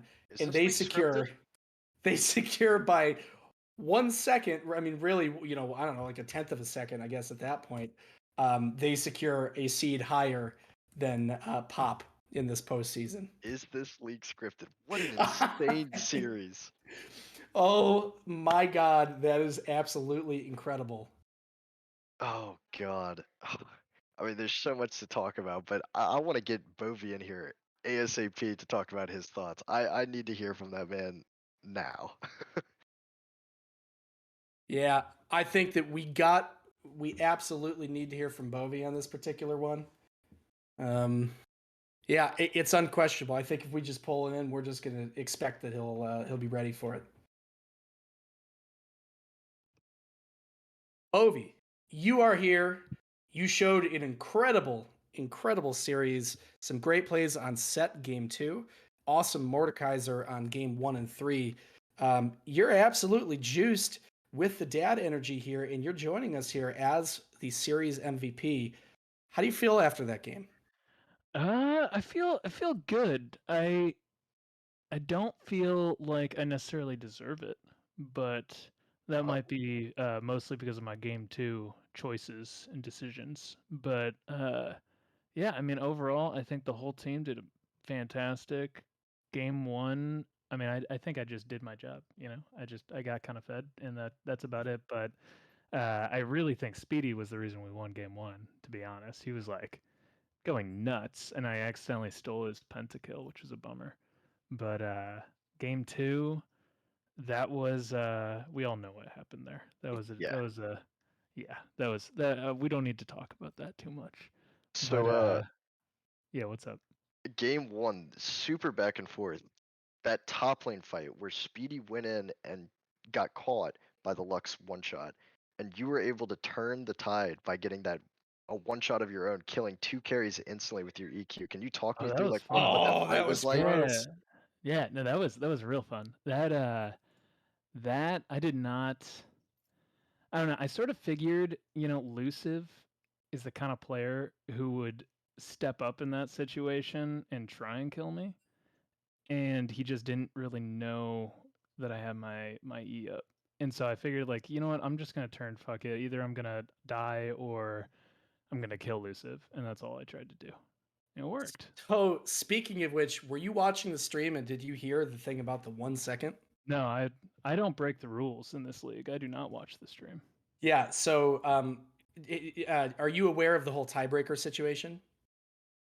Oh yeah, but like game time. Did Yes. we? Yeah. What's so? What are we? What are we at? So, I'm so happy you're finding this out live. So, Oh, this is awesome. basically, yeah. This is So awesome. we ran the calculation, and for you to have beaten Pop and gotten the seed ahead of them, you needed to finish that game in 28 minutes and 41 seconds.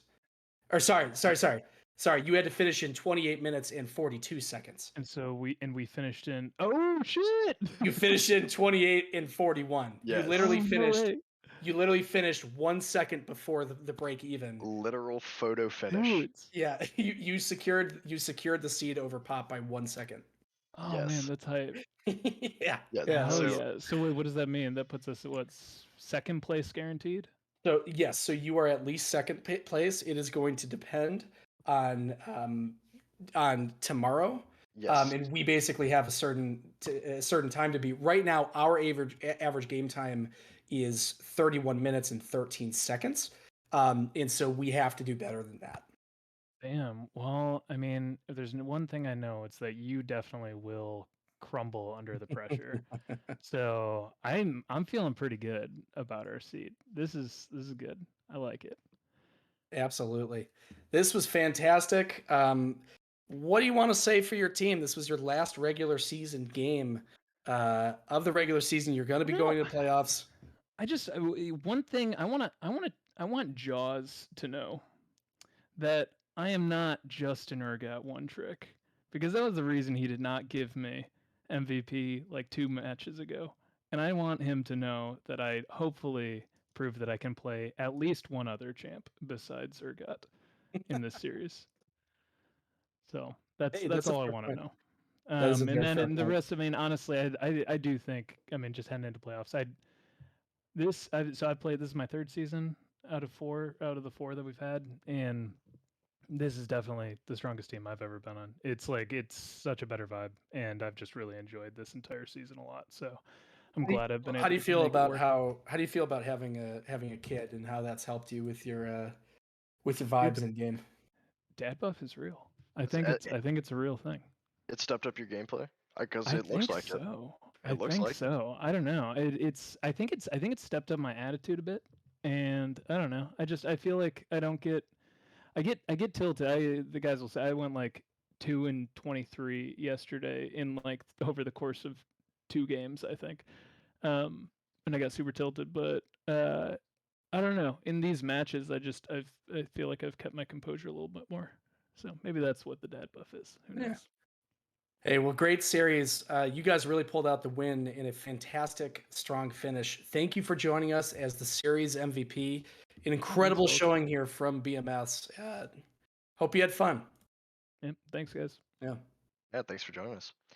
Well, that'll about wrap up things from us. Abarn, thank you for joining me as the emergency caster. I really appreciate casting alongside you. I had an absolute blast watching the series, and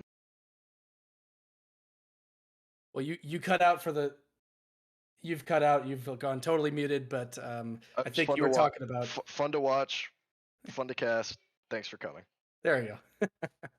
Fun to watch, fun to cast. Thank you all for coming. Everyone, thank you so much for joining. Tune in tomorrow night. We have a fantastic game. The Mariachi Mullets versus What's a WinCon. We're going to be having a great time. And remember, for this 3-way tie to exist, the Mariachi Mullets need to win tomorrow. But What's a WinCon is going to be showing up, looking to play strong and looking to pull us out of the running here. Thank you all so much for coming, and have a great rest of your night.